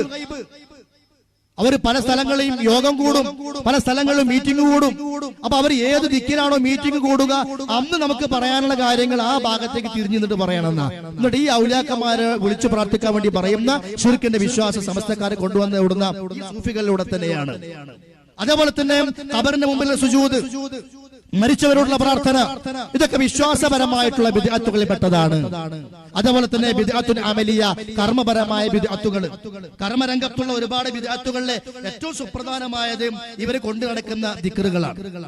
ഈ സൂഫികൾ കൊണ്ടു നടക്കുന്ന ദിക്റുകൾ നബി സല്ലല്ലാഹു അലൈഹി വസല്ലമ പഠിപ്പിക്കാത്ത രൂപത്തിലുള്ള പുതിയ പുതിയ ദിക്റുകളും, അതേപോലെ തന്നെ സ്വലാത്തുകളും ഒട്ടനവധി. ഇപ്പൊ നമ്മുടെ നാടുകളിലൊക്കെ ഈ വടകര തങ്ങൾ എന്ന് പറഞ്ഞുകൊണ്ടും, അതേപോലെ വേറെ പിന്നെ തങ്ങന്മാർ എന്ന് പറഞ്ഞുകൊണ്ടൊക്കെ നേതൃത്വം കൊടുത്തുകൊണ്ടിരിക്കുന്ന പല ആളുകളുണ്ടല്ലോ. അവരൊക്കെ ചൊല്ലുന്ന പല ദിക്റുകളും അത് സൂഫികൾ എഴുതി വെച്ച പഴയ കാലത്തുള്ള കിതാബുകളിൽ നമുക്ക് പരിശോധിച്ചാൽ കാണുവാൻ സാധിക്കും. ഇപ്പോ സ്വലാത്തു മുഹയ്യബ്ദീൻ അറബി എന്ന് പറഞ്ഞ സ്വലാത്തുണ്ട്. ഈ വിഷയങ്ങളൊക്കെ കുതുബു ഫലകുൽ ജമാൽ എന്ന് പറയുന്ന ഒരു കിതാബുണ്ട്. അതിൽ ഒരുപാട് സ്വലാത്തുകൾ രേഖപ്പെടുത്തി വെച്ചിട്ടുണ്ട്. അപ്പൊ അതിൽ ഒന്നാണ് സ്വലാത്തു അഹ്മദുൽ ബദവി. നബി സല്ലല്ലാഹു അലൈഹി വസല്ലം പഠിപ്പിച്ച സ്വലാത്തുണ്ട്, ഇബ്രാഹിമിയ സ്വലാത്ത്. പിന്നെ ആ സ്വലാത്തിന്റെ ആശയത്തിലുള്ള വ്യത്യസ്ത സന്ദർഭങ്ങൾ നമ്മൾ ചൊല്ലുന്ന സ്വലാത്തുകൾ, അതിനപ്പുറം പ്രത്യേക പുണ്യം നിശ്ചയിച്ചുകൊണ്ട് പ്രത്യേക രൂപങ്ങളിൽ ഇരുന്നുകൊണ്ടും നിന്നുകൊണ്ടും റുക്കൂ ചെയ്തുകൊണ്ടുമെല്ലാം ആടിയും ചാടിയും ചൊല്ലുന്ന ദിക്റുകൾ, അത് ഇവരുടെ പ്രത്യേകതയാണ്. അതിൽപ്പെട്ടതാണ് അല്ലാഹുമ്മ സ്വല്ലി അലാ നൂരിൽ അൻവാർ വസിറിൽ അസ്റാർ വതിറിയാഖിൽ അഗ്റാർ എന്ന് പറഞ്ഞുകൊണ്ട് അഫ്ദലുസ് സ്വലാത്ത് പറയുന്ന കിതാബിൽ രേഖപ്പെടുത്തി വെക്കുന്നു. ഇത് ഇവർ ചൊല്ലാറുമുണ്ട്. അതേപോലെ തന്നെ ദസൂഖിയ സ്വലാത്തുണ്ട്. അല്ലാഹുമ്മ സ്വല്ലി അലാ ദാത്തിൽ മുഹമ്മദിയ്യ അൽ ലതീഫത്തുൽ അഹാദിയ്യ. അതിന്റെ വിശദീകരണങ്ങളിലേക്ക് ഞാൻ പോകുന്നില്ല. ശംസു സമാഇൽ അസ്റാർ വ മൽഹറിൽ അൻവാർ വ മർകസി മദാറിൽ ജലാൽ എന്നൊക്കെ പറഞ്ഞുകൊണ്ട് ഇതെല്ലാം പുതിയ പുതിയ രൂപത്തിലുണ്ടാക്കിയ വ്യാജമായ ദിക്റുകളാണ്. ഇസ്ലാമിന്റെ പ്രമാണങ്ങളുമായിട്ട് ഇതിന് യാതൊരു ബന്ധവുമില്ല. ഇനി ആ ദിക്ർ ചൊല്ലുമ്പോഴോ തല ഒന്ന് ഇടത്തോട്ട് വലത്തോട്ട് തിരിക്കുക, അതേപോലെ തന്നെ അടുത്തത് ചൊല്ലുമ്പോൾ തല ഇടത്തോട്ട് തിരിക്കുക, തല ബാക്കിലോട്ട് തിരിക്കുക, തല മുന്നിലോട്ട് ചായ്ക്കുക. അങ്ങനെ അംതൽ ഹാദി അംതൽ ഹഖു എന്നൊക്കെ പറയുമ്പോഴുള്ള ആട്ടവും കാര്യങ്ങളൊക്കെ ഇതൊക്കെ സൂഫികളിലൂടെ കടന്നു വന്നതാണ്. അപ്പോ നബി സല്ലല്ലാഹു അലൈഹി വസല്ലം പഠിപ്പിക്കാത്ത ഒരുപാട് വിശ്വാസരംഗത്തും കർമ്മരംഗത്തുമുള്ള പുതിയ പുതിയ മാർഗങ്ങളെ ഇവര് കൊണ്ടുവന്നിട്ടുണ്ട്. അതുകൊണ്ടാണ് അഹ്ലുസുന്നത്ത് വൽ ജമാഅത്തിന് ഒരിക്കലും ഇവർ അംഗീകരിക്കുവാൻ കഴിയില്ല എന്ന് പറയുന്നത്. ഇനി എന്താ അതിനേക്കുള്ള തെളിവ്? ഇങ്ങനെ കാണിക്കുന്ന കാര്യങ്ങൾക്ക് ഖുർആനിൽ തെളിവുണ്ടെന്നോ ഹദീസിൽ തെളിവുണ്ടെന്നോ അതല്ലെങ്കിൽ മുൻഗാമികളായ സ്വഹാബികൾ ഇങ്ങനെ ചെയ്തിട്ടുണ്ടെന്നൊന്നും അല്ല. നേരെ മറിച്ച് അവരെ തെളിവെന്ന് പറയുന്നത് ഞങ്ങളോട് ഹദ്ദസനി ഖൽബി, ഞങ്ങളുടെ കൽബ് പറഞ്ഞു, അൻ റബ്ബി, കൽബിനെ ഉടനെ കിട്ടിയത് അള്ളാഹ് പറഞ്ഞു കൊടുത്തതാണ്. എളുപ്പമായാലോ? ഹദ്ദസനി ഖൽബി, എന്നോട് എന്റെ കൽബ് ഹൃദയം പറഞ്ഞു. അപ്പൊ ഹൃദയത്തോട് ആരാ പറഞ്ഞത്? അത് അള്ളാഹ് പറഞ്ഞു കൊടുത്തു. അപ്പൊ അള്ളാഹ് ഹൃദയത്തോട് പറയുന്നു, ഹൃദയം എന്നോട് പറയുന്നു. അപ്പൊ എനിക്ക് ഇങ്ങനെ തോന്നിപ്പിക്കാം, എനിക്ക് തോന്നിയതൊക്കെ ദിക്ർ, അതന്നെ അതിനെ ചുരുക്കം. എന്നാൽ അതിന് പറയാണ് ഈ അഹ്ലുസുന്ന എന്ന് പറയുന്ന ആളുകൾ, ഇപ്പൊ ചില ആളുകളൊക്കെ ഇവിടെ ഹദീസിന്റെ സനദേറ്റ് നടക്കുന്നുണ്ട്. അതൊന്നും ശരിയല്ല. കാരണം എന്താ? സനദ് എന്ന് പറഞ്ഞാൽ മരിച്ചവരാണ്, ഞങ്ങളുടെ സനദ് ജീവുള്ളവരാണ്. കാരണം എന്താ? ഹൃദയം ജീവനുണ്ട്, അള്ളാഹ്ക്കും ജീവനുണ്ട്. അപ്പൊ ഞങ്ങളുടെ സനദിന് ജീവനുണ്ട്. വേറെ ചില ആളുകൾ ഹദീസ് തെളിവായി കൊണ്ടുവരുന്നു, ആ ഹദീസിന് ജീവല്ലാന്നാ. കാരണം അതിന് സനദില് പരമ്പരയിലൊക്കെ മരിച്ചവരാണല്ലോ. അപ്പൊ ഹദ്ദസനി ഖാല ഹദ്ദസനി, എന്നോട് ഇന്ന ആള് പറഞ്ഞു, എന്നോട് ഇന്ന ആള് പറഞ്ഞു പറഞ്ഞു, അവരൊക്കെ മരിച്ചവരാണ്. എന്നാൽ ഞങ്ങൾ പറയുന്നതോ ജീവനുള്ള കൽബ് പറഞ്ഞു എന്നാണ്. ജീവനുള്ള കൽബിനോട് ആരാ പറഞ്ഞത്? ജീവനുള്ള അള്ളാഹ് പറഞ്ഞതാണ്. അപ്പൊ ഞങ്ങൾ പറയുന്നതാണോ ശക്തിയുള്ളത്? അവർ ഹദീസ് കൊണ്ടുവരുന്ന തെളിവുകളാണോ ശക്തിയുള്ളത് എന്ന ചോദ്യം പലപ്പോഴും അവർ പറയാറുണ്ട്. ഇതൊക്കെ തനി വിവരക്കട ജഹാലത്താണ്. മാത്രമല്ല അവർ ഉദ്ദേശിക്കുന്ന ശിർക്ക് കുഫർ നിറഞ്ഞ വിശ്വാസങ്ങൾ മുസ്ലിം സമൂഹത്തിൽ കൊണ്ടുവരാൻ വേണ്ടി അവർ ഉണ്ടാക്കിയെടുത്ത ചില പുതിയ രീതികളും മാനദണ്ഡങ്ങളുമാണ് ഇത്തരം തെളിവുകളൊക്കെ. ഇങ്ങനെയുള്ള തെളിവുകൾ ഉണ്ടാക്കിക്കൊണ്ടാണ് മുസ്ലിം സമൂഹത്തിലേക്ക് കുഫറിന്റെ അടക്കമുള്ള പല വാദങ്ങളും അവര് കൊണ്ടുവന്നത്. ഹിജറ ഏതാണ്ട് 6-ാം നൂറ്റാണ്ടിൽ ആയപ്പോ സൂഫിസം ഒന്നുകൂടി വ്യാപകമായി അത് ഒരു പ്രത്യേകമായ പ്രാവർത്തിക രൂപത്തിലേക്ക് വ്യാപിക്കുകയാണ്. അങ്ങനെയാണ് ഹിജ്റ 6-ാം നൂറ്റാണ്ടോടുകൂടിയാണ് അത് കിഴക്കൻ രാജ്യങ്ങളായ ഇറാഖിലേക്കും അതേപോലെ തന്നെ ബഗ്ദാദിലേക്കും ഒക്കെ പ്രചരിക്കുന്നത്. അതായത് 5-ാം നൂറ്റാണ്ടിലും 6-ാം നൂറ്റാണ്ടിലുമായിക്കൊണ്ട്. അങ്ങനെയാണ് ആ കാലഘട്ടത്തിൽ ജീലാനിയ ത്വരീഖത്ത് എന്ന പേരിൽ മുഹയ്യിദ്ദീൻ ശൈഖിന്റെ പേരിലുള്ള ത്വരീഖത്ത് പിൽക്കാലത്ത് രൂപം വരുന്നത്. മുഹയ്യിദ്ദീൻ ശൈഖിൻ ജീവിച്ചിരിക്കുന്ന കാലത്തിൽ അങ്ങനത്തെ ഒരു പ്രത്യേക ത്വരീഖത്തും സംഘം ഉണ്ടാക്കിയിട്ടില്ലെങ്കിലും പിൽക്കാലത്ത് 6-ാം നൂറ്റാണ്ടിൽ, കാരണം മുഹയ്യിദ്ദീൻ ശൈഖ് മരിക്കുന്ന 6-ാം നൂറ്റാണ്ടിലാണ്. അതിനുശേഷമാണ് ഇവർ ത്വരീഖത്ത് എന്ന പ്രത്യേക പേരോടുകൂടി ഒരു സംഘം രൂപം കൊള്ളുന്നത്. ആ ഷെയ്ഖിനെ വലുതാക്കി എവിടെ എത്തിയവര്? സൂഫിസത്തിന്റെ ചിന്താഗതി പ്രകാരം ഷെയ്ഖ് പ്രപഞ്ചത്തിന്റെ എല്ലാ കാര്യങ്ങളും നിയന്ത്രിക്കുന്ന ഷെയ്ഖിന് പങ്കുണ്ട്. അള്ളാഹ് പ്രവർത്തിക്കുന്ന പോലെ പ്രവർത്തിക്കുന്ന അത് മുഹയ്യിദ്ദീൻ ശൈഖിന്റെ വിഷയത്തിൽ മാത്രമല്ല, സമസ്തക്കാരെ ഇന്നത്തെ വിശ്വാസം എന്താണ്? ഔലിയാക്കന്മാർ അള്ളാഹ് കാണുന്ന പോലെ കാണും, അള്ളാഹ് കേൾക്കുന്ന പോലെ കേൾക്കും, അള്ളാഹ് അറിയുന്ന പോലെ അറിയും. അങ്ങനെ റബ്ബിന്റെ സിഫാത്തുകൾ അവർ പങ്കുചേർത്തു. അത് അവർ എഴുതി വെച്ചിട്ടുണ്ട്. അള്ളാഹിന്റെ സത്തയിൽ ലയം പ്രാപിക്കുക, അതാ നമ്മുടെ ലക്ഷ്യം എന്നാണ്. അതുകൊണ്ട് തന്നെ അല്ലാഹു സുബ്ഹാനഹു വ തആലയെ കുറിച്ച് എന്തെല്ലാം വിശേഷണങ്ങളുണ്ടോ ആ വിശേഷണങ്ങൾ മുഹയ്യിദ്ദീൻ ശൈഖിനെ കുറിച്ചും പറഞ്ഞു. പ്രപഞ്ചത്തിന്റെ നടത്തിപ്പിലൊക്കെ ഷെയ്ഖിന് പങ്കുണ്ട്. അത് നമ്മൾ ഖുതുബിയത്ത് എടുത്താലും മുഹയ്യിദ്ദീൻ എടുത്താലും അതേപോലെ പല മാല കിതാബുകളിലെ പല വരികൾ പരിശോധിച്ചാലും അതൊക്കെ നമുക്ക് കാണുവാൻ സാധിക്കും. ഇപ്പോ മരിച്ചവരെ ജീവിപ്പിക്കുന്ന, മരിച്ചവരെ ജീവിപ്പിക്കും. ഇപ്പം ഈ അടുത്ത കാലത്ത് നിങ്ങൾ കേട്ടിട്ടുണ്ടാവും, ഒരുപാട് ആളുകൾ അദ്ദേഹം മരിച്ചവരെ ജീവിപ്പിച്ചു, ഇയാൾ നബീസാനെ ജീവിപ്പിച്ചു, മറ്റൊരു സൈനബാനെ ജീവിപ്പിച്ചു, അബ്ദുൽ ഖാദറിനെ ജീവിപ്പിച്ചു, എന്നിട്ട് അവസാനം ഓലൊക്കെ മരിച്ചു പോവുകയും ചെയ്തു. ജീവിപ്പിച്ച ആൾക്കാരൊക്കെ അങ്ങനെ കുറെ ജീവിപ്പിക്കുന്ന ആൾക്കാർ പഠിത്തുണ്ടായിരുന്നു. അങ്ങനത്തെ വിശ്വാസം ഇസ്ലാം പഠിപ്പിച്ചിട്ടില്ല. ഇത് കടന്നു വന്ന് ഈ സൂഫികളിലൂടെയാണ്. അതിന് അടിസ്ഥാന ഷിയാക്കളിലുണ്ട്. ഞാൻ ആ ഭാഗത്തേക്ക് പോകുന്നില്ല. അപ്പൊ മുഹ്യബ്ദുൽ ഷേഖിനെ സംബന്ധിച്ച് അവർ പറഞ്ഞു മാലയില് ചത്ത ചാകത്തിന് ജീവനിടിച്ചോവർ ചാകും കീലശബ്ദേ നന്നാക്കി വിട്ടോവർ. അപ്പൊ ചത്തു കഴിഞ്ഞാലും ജീവൻ പോയാലും ജീവൻ കൊടുക്കും. അങ്ങനെ കോഴിയുടെ മുള്ളോട് കൂകന്ന് ചൊന്നാരെ അതിനൊക്കെ കൂകി പറപ്പിച്ചു വിട്ടോവർ എന്നാണല്ലോ. അപ്പൊ ഇഹ്യാഉൽ മൗത്ത മരിച്ചവർക്ക് ജീവൻ കൊടുക്കാനുള്ള കഴിവ് ഔലിയാക്കന്മാർക്കുണ്ട്. ഇത് സൂഫികൾ കൊണ്ടുവന്ന വിശ്വാസമാണ്. യഅലമുൽ ഗൈബ്, അവർ ഗൈബിയായ മറഞ്ഞ കാര്യങ്ങൾ അറിയും. അതുകൊണ്ടാണ് കുപ്പിക്കകത്തുള്ള വസ്തുവിനെ പോലെ കാൺമാനാം നിങ്ങളുടെ കൽബകം എന്നോവർ എന്ന് ഷെയ്ഖ് പറഞ്ഞു എന്ന് ഷെയ്ഖിനെ കുറിച്ച് ഇവർ എഴുതി വെച്ചത്. ഇതൊക്കെ തന്നെയാണ് സൂഫി ചിന്താഗതികൾ എന്ന് പറഞ്ഞാൽ. അതേപോലെ തന്നെ നേരത്തെ പറഞ്ഞ കള്ള ദിക്റുകളും വ്യാജങ്ങളായ മറ്റുമൊക്കെ എഴുതിയുണ്ടാക്കി ഈ മുഹ്യിദ്ദീൻ ഷെയ്ഖിനെ സംബന്ധിച്ച്. അതിനുശേഷമാണ് റിഫാഇയ്യ ത്വരീഖത്ത് വരുന്നത്. അങ്ങനെയാണ് നമ്മുടെ നാട്ടിലൊക്കെ പിൽക്കാലഘട്ടത്തിൽ ഈ ഓരോരോ ത്വരീഖത്തുകളും ഇങ്ങനെ പ്രചരിക്കാൻ തുടങ്ങിയത്. സഹോദരന്മാരെ, സത്യത്തിൽ ഇവരുടെ ചരിത്രം നമ്മൾ, അതായത് സൂഫികളുടെ ഈ നിലക്കുള്ള ചരിത്രം പരിശോധിച്ച് നോക്കിയാലും ഓരോ കാലഘട്ടത്തിലും ഒരുപാട് ആളുകളെ ഇസ്ലാമിന്റെ ശരിയായ വഴിയിൽ നിന്ന് അകറ്റിക്കൊണ്ടുപോയതായി കാണുവാൻ സാധിക്കും. ഇപ്പൊ ഹിജ്റ 7-ാം നൂറ്റാണ്ടില് ഈ സൂഫിയത്ത് അതിന്റെ വലിയ ഒരു ഉന്നതമായ സ്ഥാനത്തേക്ക് എത്തിയ കാലഘട്ടമായിരുന്നു. ഇബ്നു അറബി എന്ന് പറയുന്ന അക്ബരിയ ത്വരീഖത്തിന്റെ ഷെയ്ഖ് എന്നറിയപ്പെടുന്ന ആളിലൂടെ വളരെ മോശമായ നിലക്കുള്ള ഇസ്ലാമിന്റെ പ്രമാണങ്ങളുമായി ഒരു ബന്ധവുമില്ലാത്ത വിശ്വാസങ്ങൾ ആളുകളിലേക്ക് പ്രചരിക്കാനും മറ്റും തുടങ്ങി. അവര് ഈ ഇബ്നു അറബിയിലൂടെയാണ് മുൻകാലത്ത് കഴിഞ്ഞു പോയ ഹല്ലാജിന്റെയും അതേപോലെ തന്നെ സെഹർവർദിയുടെയും എല്ലാം വിശ്വാസങ്ങൾ വീണ്ടും തിരികെ കൊണ്ടുവന്നിട്ട് ജനങ്ങളിലേക്ക് ഇല്ലാത്ത ഒരുപാട് തെറ്റായ വിശ്വാസങ്ങൾ കൊണ്ടുവന്നത്. അതിൽ ഒരു പ്രധാനപ്പെട്ടവരുടെ വാദമാണ് അമ്പിയാക്കന്മാരില് നബി സ്വല്ലല്ലാഹു അലൈഹി വസല്ലമയെ കുറിച്ച് ഖാത്തമുൻ നബി എന്നാണ് പറയാ, അവസാനത്തെ നബി. പക്ഷെ ഇവരൊക്കെ എന്തുണ്ട്, ഖാത്തമുൽ ഔലിയ എന്ന് പറയുന്ന ഒരു വിഭാഗമുണ്ട്. ഖാത്തമുൽ ഔലിയ എന്ന് പറഞ്ഞാല് അമ്പിയാക്കന്മാരുടെ മുദ്ര എന്നാണ്. എന്ന് പറഞ്ഞാൽ ഏറ്റവും ശ്രേഷ്ഠനായ വലിയ, അത് അവസാനത്തെ വലിയ. അത് പലരും പല അർത്ഥത്തിലാണ് പറയാറുള്ളത്. അവസാനത്തെ ആളായത് കൊണ്ടാണ് മുഹമ്മദ് നബി എന്നുള്ളത് കൊണ്ടാണ് ഔലിയാക്കന്മാരെ കുറിച്ചും ഖാത്തമുൽ വലിയ എന്ന അർത്ഥം പറയുന്ന വിശദീകരണം കൊടുക്കുന്ന ആളുകളുണ്ട്. ചരിത്രം പരിശോധിച്ചാൽ വ്യത്യസ്തങ്ങളായ വീക്ഷണങ്ങളിലൂടെ കാണാൻ സാധിക്കുന്നത്. സത്യത്തിൽ ഖാത്തമുൽ ഔലിയ എന്ന് പറഞ്ഞ വകുപ്പന്നല്ല. ഈ അക്ബരിയ ത്വരീഖത്തിന്റെ ഷെയ്ഖായ ഇബ്നു അറബി പറയുന്നത് ആ ഖാത്തമുൽ ഔലിയ ഞാനാണ് എന്നാണ്. അൽ ഇൻസാറുൽ കാമിൽ എന്ന് പറയുന്ന അബ്ദുൽ കരീം അൽ ജിലാനിയുടെ ഒരു സമ്പൂർണ്ണ മനുഷ്യൻ എന്ന് പറയുന്ന പുസ്തകമുണ്ട്. ആ പുസ്തകം പരിശോധിച്ചാൽ ഈ വസ്തുത കാണുവാൻ സാധിക്കും. അതേപോലെ തന്നെ ഇവരുടെ മറ്റൊരു വാദം അസ്സിഫാത്തുൽ ഇലാഹിയ ഇദാ തയസ്സറ ലഹുൽ ഇസ്തിഗ്റാഖു ഫീ വഹ്ദാനിയത്തില്ലാ, അതായത് അല്ലാഹുവിന്റെ ചില സിഫാത്തുകളൊക്കെ ഈ വ്യക്തികളിലേക്ക് ഇറങ്ങി വരികയും അങ്ങനെ വഹ്ദാനിയത്ത് എന്ന് പറയുന്ന ഒരവസ്ഥയിലേക്ക് ഇവരൊക്കെ എത്തിച്ചേരുമെന്നുമാണ്.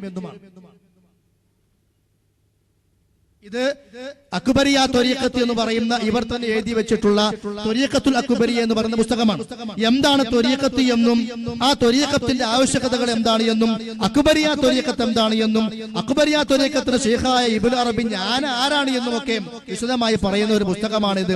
ഇതിന് തുടക്കത്തിൽ കാണാം എല്ലാ ത്വരീഖത്തുകളും പരമസത്യമായ അല്ലാഹുവിലേക്ക് ചെന്നു ചേരാനുള്ള പാതകളാണ്. അല്ലാഹുവിലേക്കുള്ള വ്യത്യസ്തങ്ങളായ മാർഗങ്ങളാണ് ത്വരീഖത്തുകൾ. ഈ പല പാതകൾ ഒടുവിൽ ഒരേ ബിന്ദുവിൽ തന്നെയാണ് ചെന്നെത്തുന്നത്. മലയുടെ 4 വശങ്ങളിലൂടെ മുകളിലേക്ക് കയറിപ്പോകുന്നവരെല്ലാം ഒടുവിൽ അതിന്റെ മൂർധന്യാവിൽ തന്നെ ചെന്നെത്തുന്നു. ചില പാതകൾ അല്പം നീണ്ടതാണെങ്കിൽ മറ്റു ചിലത് വളരെ നീളം കുറഞ്ഞതായിരിക്കും എന്നുള്ളത് വേറെ കാര്യം. അപ്പൊ എല്ലാവരും പോകുന്നത് ഒരേ ബിന്ദുവിലേക്കാണ്. ത്വരീഖത്തുകൾ വേറെ വേറെ എന്ന് മാത്രം. അപ്പൊ അല്ലാഹുവിലേക്കാണ് എല്ലാവരും പോകുന്നത്, വഴികൾ വേറെ വേറെ എന്ന് മാത്രം. ഈ ആശയം തന്നെ തെറ്റാണ്. കാരണം എന്താ, വഅന്നഹാദാ സിറാത്തി മുസ്തഖീമാ ഫത്തബിഊഹു വലാ തത്തബിഉസ് സുബുൽ. അല്ലാഹു ഒരു മാർഗ്ഗം കാണിച്ചു തന്നു. നബി സല്ലല്ലാഹു അലൈഹി വസല്ലമയെ നിയോഗിച്ചുകൊണ്ട് പഠിപ്പിക്കപ്പെട്ട ഇസ്ലാമിലൂടെ ഒരു കൃത്യമായ ത്വരീഖത്ത് കാണിച്ചു കൊടുത്തു എന്ന് പറഞ്ഞു. ഈ ത്വരീഖത്തിനെയാണ് നിങ്ങൾ പിൻപറ്റേണ്ടത്. ഇത്തബിഉ മാ ഉൻസില ഇലൈക്കും മിർ റബ്ബിക്കും. എന്നാൽ സൂഫികൾ കൊണ്ടു നടക്കുന്ന ഒന്നും അത്തരം കാര്യങ്ങളൊന്നും അള്ളാഹുവിൽ നിറക്കപ്പെട്ടതല്ല. അതുകൊണ്ട് അങ്ങനെ ഇവർ പറഞ്ഞ ഉപമ വെച്ചുകൊണ്ട് ആ അള്ളാഹുവിലേക്ക് എത്തിക്കുന്ന മാർഗങ്ങളും അല്ലാതെ അതെല്ലാം പിഴവുകളാണ്. പല മാർഗങ്ങൾ നബി സ്വല്ലല്ലാഹു അലൈഹി വസല്ലം പറഞ്ഞല്ലോ, ഒരു വര വരച്ചിട്ട് അതിന്റെ ചുറ്റും വേറെ ചില വരകൾ വരച്ചിട്ട് എന്താ പറഞ്ഞത്? ഇതാണ് സിറാത്തുൽ മുസ്തഖീം, ചൊവ്വായ പാത. ആ വഴിയിലൂടെ നിങ്ങൾ പോകുമ്പോൾ പല ത്വരീഖത്തുകളും കാണാം. ഓരോ വഴികളിലും പിശാചിരിക്കുന്നുണ്ട്, എല്ലായിടത്തും ക്ഷണിക്കുന്നത് കാണാം.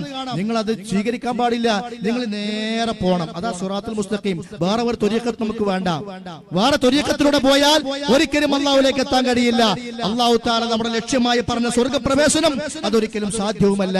പക്ഷേ അതിന് ഘടകവിരുദ്ധമായ ആശയമാണ് ത്വരീഖത്ത് എന്ന പേര് പറഞ്ഞുകൊണ്ട് തുടക്കത്തിൽ തന്നെ ഇവര് പഠിപ്പിക്കുന്നത്. എന്നിട്ട് ഈ പുസ്തകത്തിൽ പറയാണ്, ത്വരീഖത്തുകളിൽ ചിലത് എളുപ്പത്തിൽ പരമസത്യം പ്രാപിക്കാൻ ഉതകുന്നവയാണെങ്കിൽ മറ്റു ചിലത് കഠിനമായ വ്രതങ്ങൾ, തീവ്രമായ ആത്മപീഡനങ്ങൾ, കഠിനമായ ശീലനങ്ങൾ എന്നിവ സഹിച്ചു മുന്നേറേണ്ടവയാണ്.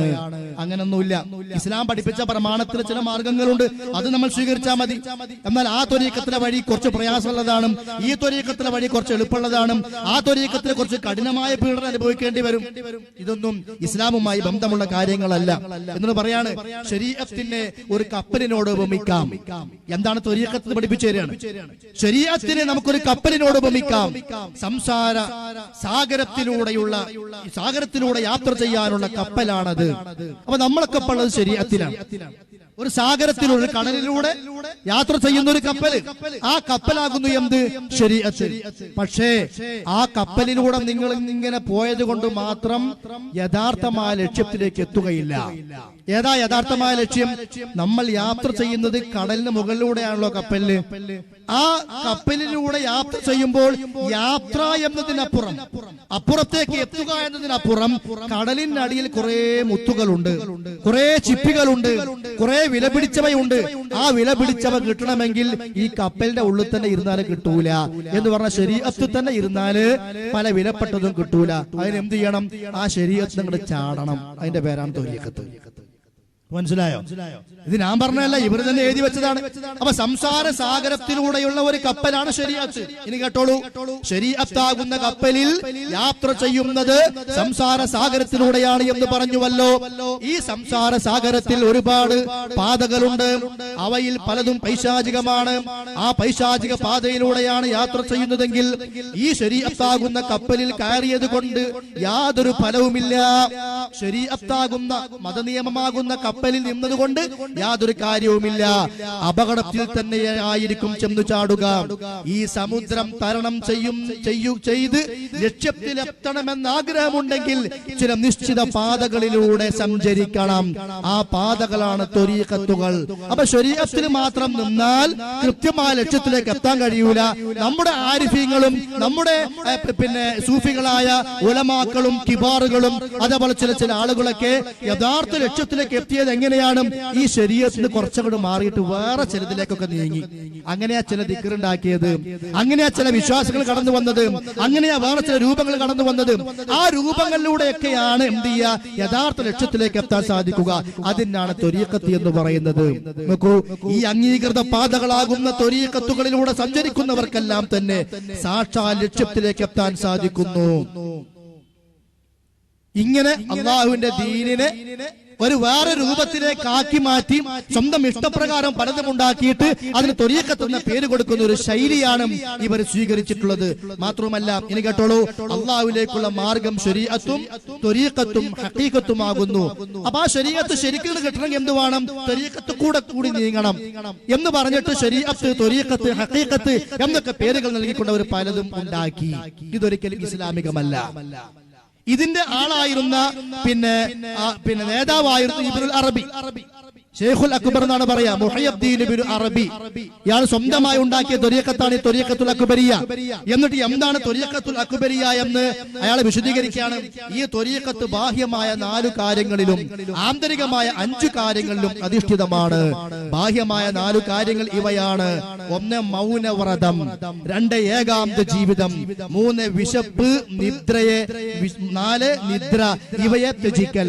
അപ്പൊ വിശപ്പ് സഹിച്ചുകൊണ്ടിരിക്കുക, ഉറക്കം ഒഴിവാക്കുക, അതേപോലെ തന്നെ എന്താണ് മൗനമായ വ്രതം, മിണ്ടാണ്ടിരിക്കുക. ഒരു ഭാഗത്ത് മുറാഖബ എന്നൊക്കെ ചില പേരുകളൊക്കെ ഉണ്ട്. ഇത് അള്ളയും റസൂലോ പഠിപ്പിച്ചതല്ല. ഇങ്ങനെ കുറെ സംഗതികളൊക്കെ ഉണ്ടാക്കിയിട്ട് ഇതാണ് ത്വരീഖത്തുൽ അക്ബരിയ എന്ന് പറഞ്ഞ് സമൂഹത്തിൽ പഠിപ്പിച്ചു. മാത്രമല്ല ഈ ഷെയ്ഖ് അതായത് ഇബ്നു അറബി പറയുന്നുണ്ട്, ഞാൻ ഇടയ്ക്ക് ചില സ്വപ്നങ്ങളൊക്കെ കാണാറുണ്ട്. ആ സ്വപ്നത്തിൽ എന്നോട് അള്ളാഹ് പറയുന്നുണ്ട്, എന്താണ്, നിങ്ങളാണ് ഖാത്തമുൽ ഔലിയ, മാത്രമല്ല നിങ്ങൾ ജനങ്ങൾക്കൊക്കെ നേതൃത്വം കൊടുക്കണം എന്ന് അള്ളാഹ് എന്നോട് പറഞ്ഞു. അപ്പൊ ഞാൻ അള്ളാഹുടെ ചില കാര്യങ്ങളൊക്കെ ആവശ്യപ്പെട്ടു. അള്ളാഹു നിന്റെ വഹദാനിയത്തിൽ നിന്ന് കുറച്ച് എനിക്കും തരണം എന്ന് പറഞ്ഞാൽ അള്ളാഹിന്റെ വഹദാനിയത്തിൽ എനിക്കും പുതച്ചു തരണം. അതാ ഞാൻ പറഞ്ഞത്, വിശ്വാസത്തിന് കുഫറുള്ള പല വിശ്വാസങ്ങളും. എന്നിട്ട് എത്രത്തോളം അറിയോ, അല്ലാഹു സുബ്ഹാനഹു വ തആല ആലിമീങ്ങളെ കുറിച്ച് പറയുന്നുണ്ട്, ഇന്നമാ യഖ്ഷല്ലാഹ മിൻ ഇബാദിഹിൽ ഉലമാ, അല്ലാഹനെ പേടിക്കുന്നത് അറിവുള്ളവരാണ്, ആലിമീങ്ങളാണ്. പക്ഷെ ഇവരെ വ്യാഖ്യാന പ്രകാരം എന്താണെന്നറിയോ, അല്ലാഹ് ആലിമീങ്ങളെ ഭയപ്പെടുന്നു എന്നാ അത് ഈ പുസ്തകത്തിൽ എഴുതി വെച്ചിട്ടുണ്ട്. ഈ സുക്തത്തിന് ഇങ്ങനെയും ആശയമുണ്ട്, അല്ലാഹു തന്റെ ദാസന്മാരിൽ നിന്ന് ഭയപ്പെടുന്നത് ജ്ഞാനികളെ മാത്രമാണ്, ജ്ഞാനമുള്ള ആരിഫീങ്ങളായ ആളുകളെ അള്ളാഹ്ക്ക് പേടിയാണ്. ഇതാണ് ത്വരീഖത്തുകാരുടെ, സൂഫികളുടെ വിശുദ്ധ ഖുർആനെ കുറിച്ചുള്ള അവരുടെ ഒരു ആശയമായിട്ട് ഈ ആയത്തിന്റെ അർത്ഥത്തിൽ അവർ പറയുന്നത്. അപ്പൊ സഹോദരന്മാരെ, ഇങ്ങനെ ഇവിടെ ഇത് പ്രചരിപ്പിച്ച ആളാണ് ഇബ്നുൽ അറബി. ഇത് 7-ാം നൂറ്റാണ്ടിലാണ് ഇത് കടന്നു വരുന്നത്. ഈ ഇബ്നു അറബിയുടെ മാർഗം പിൻപറ്റിക്കൊണ്ടാണ് പിന്നീട് കടന്നു വരുന്ന ഹിജറ 656 അബുൽ ഹസൻ അശ്ശാദുലി, അതാണ് ഷാദുലിയ ത്വരീഖത്ത്. പിന്നീട് 686 വന്ന അബുൽ അബ്ബാസ്, അതേപോലെ പിന്നെ എന്താ പറയാ ഇബ്രാഹിം ദസൂഖിയുടെ ത്വരീഖത്ത്, അതേപോലെ അഹമ്മദുൽ ബദവിയുടെ ത്വരീഖത്ത്, അഹമ്മദുൽ ബദവിയ ത്വരീഖത്ത്, ദസൂഖിയ ത്വരീഖത്ത്, ഇതൊക്കെ ഈ 7-ാം നൂറ്റാണ്ടിൽ മറ്റുമായും കടന്നു വന്നതാണ്. അതേപോലെ 7-ാം നൂറ്റാണ്ടിലേക്ക് എത്തിയപ്പോ ജലാലുദ്ദീൻ റൂമിയെ പോലെയുള്ള ചില ആളുകൾ ത്വരീഖത്തുൽ മൗലിയ എന്ന് പറഞ്ഞുകൊണ്ട് തുർക്കിയിൽ പുതിയ ത്വരീഖത്തുകളുമായി കടന്നു വന്നു. 8-ാം നൂറ്റാണ്ടും 9-ാം നൂറ്റാണ്ടും ഇബ്നു അറബിയുടെയും അതേപോലെ തന്നെ ഇബ്നുൽ ഫാരിദ് ഒക്കെ ഗ്രന്ഥങ്ങള് ആളുകൾ പ്രചരിപ്പിക്കുകയും അവർ മുമ്പ് എഴുതി വെച്ച ഗ്രന്ഥങ്ങള് അത് തർജ്ജമ ചെയ്ത് ലോകത്തേക്ക് എത്തിച്ചു കൊടുക്കുകയും ചെയ്തു. 9-ാം നൂറ്റാണ്ടായപ്പോഴാണ് മറ്റൊന്ന് കടന്നു വന്നത്, നഖ്ശബന്ദിയ ത്വരീഖത്ത്. ഈ നഖ്ശബന്ദിയ ത്വരീഖത്ത് മുഹമ്മദ് ബഹാഉദ്ദീൻ നഖ്ശബന്ദിയിലൂടെയാണ്. അസ്സലാമു അലൈക്കും വറഹ്മത്തുള്ളാഹി വബറകാതുഹു. അപ്പോ ഓരോ നൂറ്റാണ്ടുകളിലും വ്യത്യസ്തങ്ങളായ പേരുകളില് പലതരത്തിലുള്ള സൂഫി നേതൃത്വം കടന്നു വരികയും ഓരോ വിഭാഗം ആളുകളും കടന്നു വരുമ്പോൾ അവരുടേതായ വിശ്വാസങ്ങളും ആചാരങ്ങളും സമൂഹത്തിൽ പുതിയതായി കൊണ്ടുവരികയും ചെയ്തു. ഈ സൂഫികളൊക്കെ പ്രമാണമായി കൊണ്ടു നടക്കുന്ന ചില കാര്യങ്ങൾ നമ്മൾ അതൊന്ന് പരിചയപ്പെടണം. കാരണം ഇസ്ലാമിന്റെ ഏറ്റവും വലിയ സവിശേഷത ഇസ്ലാം പ്രമാണബന്ധിതമായ മതമാണെന്ന്. നമ്മുടെ അഭിമാനവും അത് തന്നെയാണല്ലോ. എന്തൊരു കാര്യം പറഞ്ഞാലും അൽഹംദുലില്ലാ ഞാനത് ഖുർആനിലുള്ളത് അംഗീകരിക്കുകയാണ്, ഞാൻ അത് നബി സല്ലല്ലാഹു അലൈഹി വസല്ലം പറഞ്ഞതുപോലെ ചെയ്യാണ്. അത് പറയാനുള്ള തൗഫീഖും അതിനുള്ള ഭാഗ്യവും നമുക്കുണ്ട്. അത് ഏത് വിഷയം വരുമ്പോൾ നമുക്ക് പറയാനുള്ള ധൈര്യവുമുണ്ട്.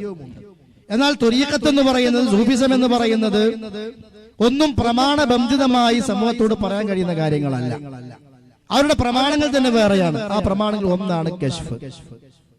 കശ്ഫ് എന്ന് പറഞ്ഞാല് മനസ്സിൽ ചില കാര്യങ്ങൾ ഇങ്ങനെ തോന്നിപ്പിക്കലുകൾ, മനസ്സിലുണ്ടാകുന്ന വെളിപാടുകൾ. ചില നല്ല ആളുകൾക്കുണ്ടാകുന്ന അല്ലാഹു തആലയുടെ ഭാഗത്ത് നിന്ന് ചില പ്രത്യേകമായ കറാമത്ത് എന്നുള്ള നിലയ്ക്ക് ചില സംഗതികളൊക്കെ ഉണ്ടാകാം. അഹ്ലു സുന്നത്തുൽ ജമാഅത്തിന് അംഗീകരിക്കുന്ന ചില മേഖലകളുണ്ട്. അതിനപ്പുറം ദീനിൽ ഒരു പുതിയ ഇബാദത്തിന് കശ്ഫ് ഉണ്ടാവൂല. എനിക്കൊരു കശ്ഫ് മനസ്സിൽ തോന്നുക, അത് ഇബാദത്തായി ഞാൻ നിശ്ചയിക്കുക, അങ്ങനെ ഒന്നുമില്ല. കാരണം അൽയൗമ അക്മൽതു ലക്കും ദീനക്കും, ദീന് പൂർത്തിയാക്കപ്പെട്ടിട്ടുണ്ട്. എന്നാൽ അള്ളാഹുവിന്റെ ചില സഹായങ്ങൾ എന്ന നിലക്ക് ചില ആളുകൾ പ്രയാസപ്പെടുമ്പോ, അപകടത്തിൽ പെടുമ്പോ അള്ളാഹു അവിടെ ഇടപെടുന്ന പല രീതികൾ ഒന്ന് ഒരു കശ്ഫിന്റേതായ സുന്നത്തി ജമാഅത്തിന്റെ മാർഗമുണ്ട്. ശരി, അതേപോലെ തന്നെ മറ്റൊരു ഇവരുടെ പ്രമാണത്തിന്റെ മാർഗമാണ് നബി സല്ലല്ലാഹു അലൈഹി വസല്ലം വന്നിട്ട് പറയാ. അതെങ്ങനെയാ? ഒന്നുകിൽ സ്വപ്നത്തില് അല്ലെങ്കിൽ നേരിട്ട്. നബി സല്ലല്ലാഹു അലൈഹി വസല്ലം നേരിട്ട് വന്നു. അപ്പൊ നമ്മുടെ നാടുകളിൽ തന്നെയുള്ള ഈ സമസ്തയിലെ ചില ആളുകളൊക്കെ പ്രസംഗിച്ചെടുക്കാൻ നമ്മൾ കേട്ടിട്ടുണ്ട്. നബി സല്ലല്ലാഹു അലൈഹി വസല്ലം ICU വന്നു, അതേപോലെ സംസാരിച്ചു, ഇന്ന സ്ഥലത്ത് വന്നു. വേറൊരു മുസ്ലിം റസൂൽ എറണാകുളത്ത് വന്നു എന്നാ പറഞ്ഞത്. ആ മരണപ്പെട്ടു പോയ പ്രവാചകൻ സല്ലല്ലാഹു അലൈഹി വസല്ലം ഇവിടെ കേരളത്തിൽ വന്നു.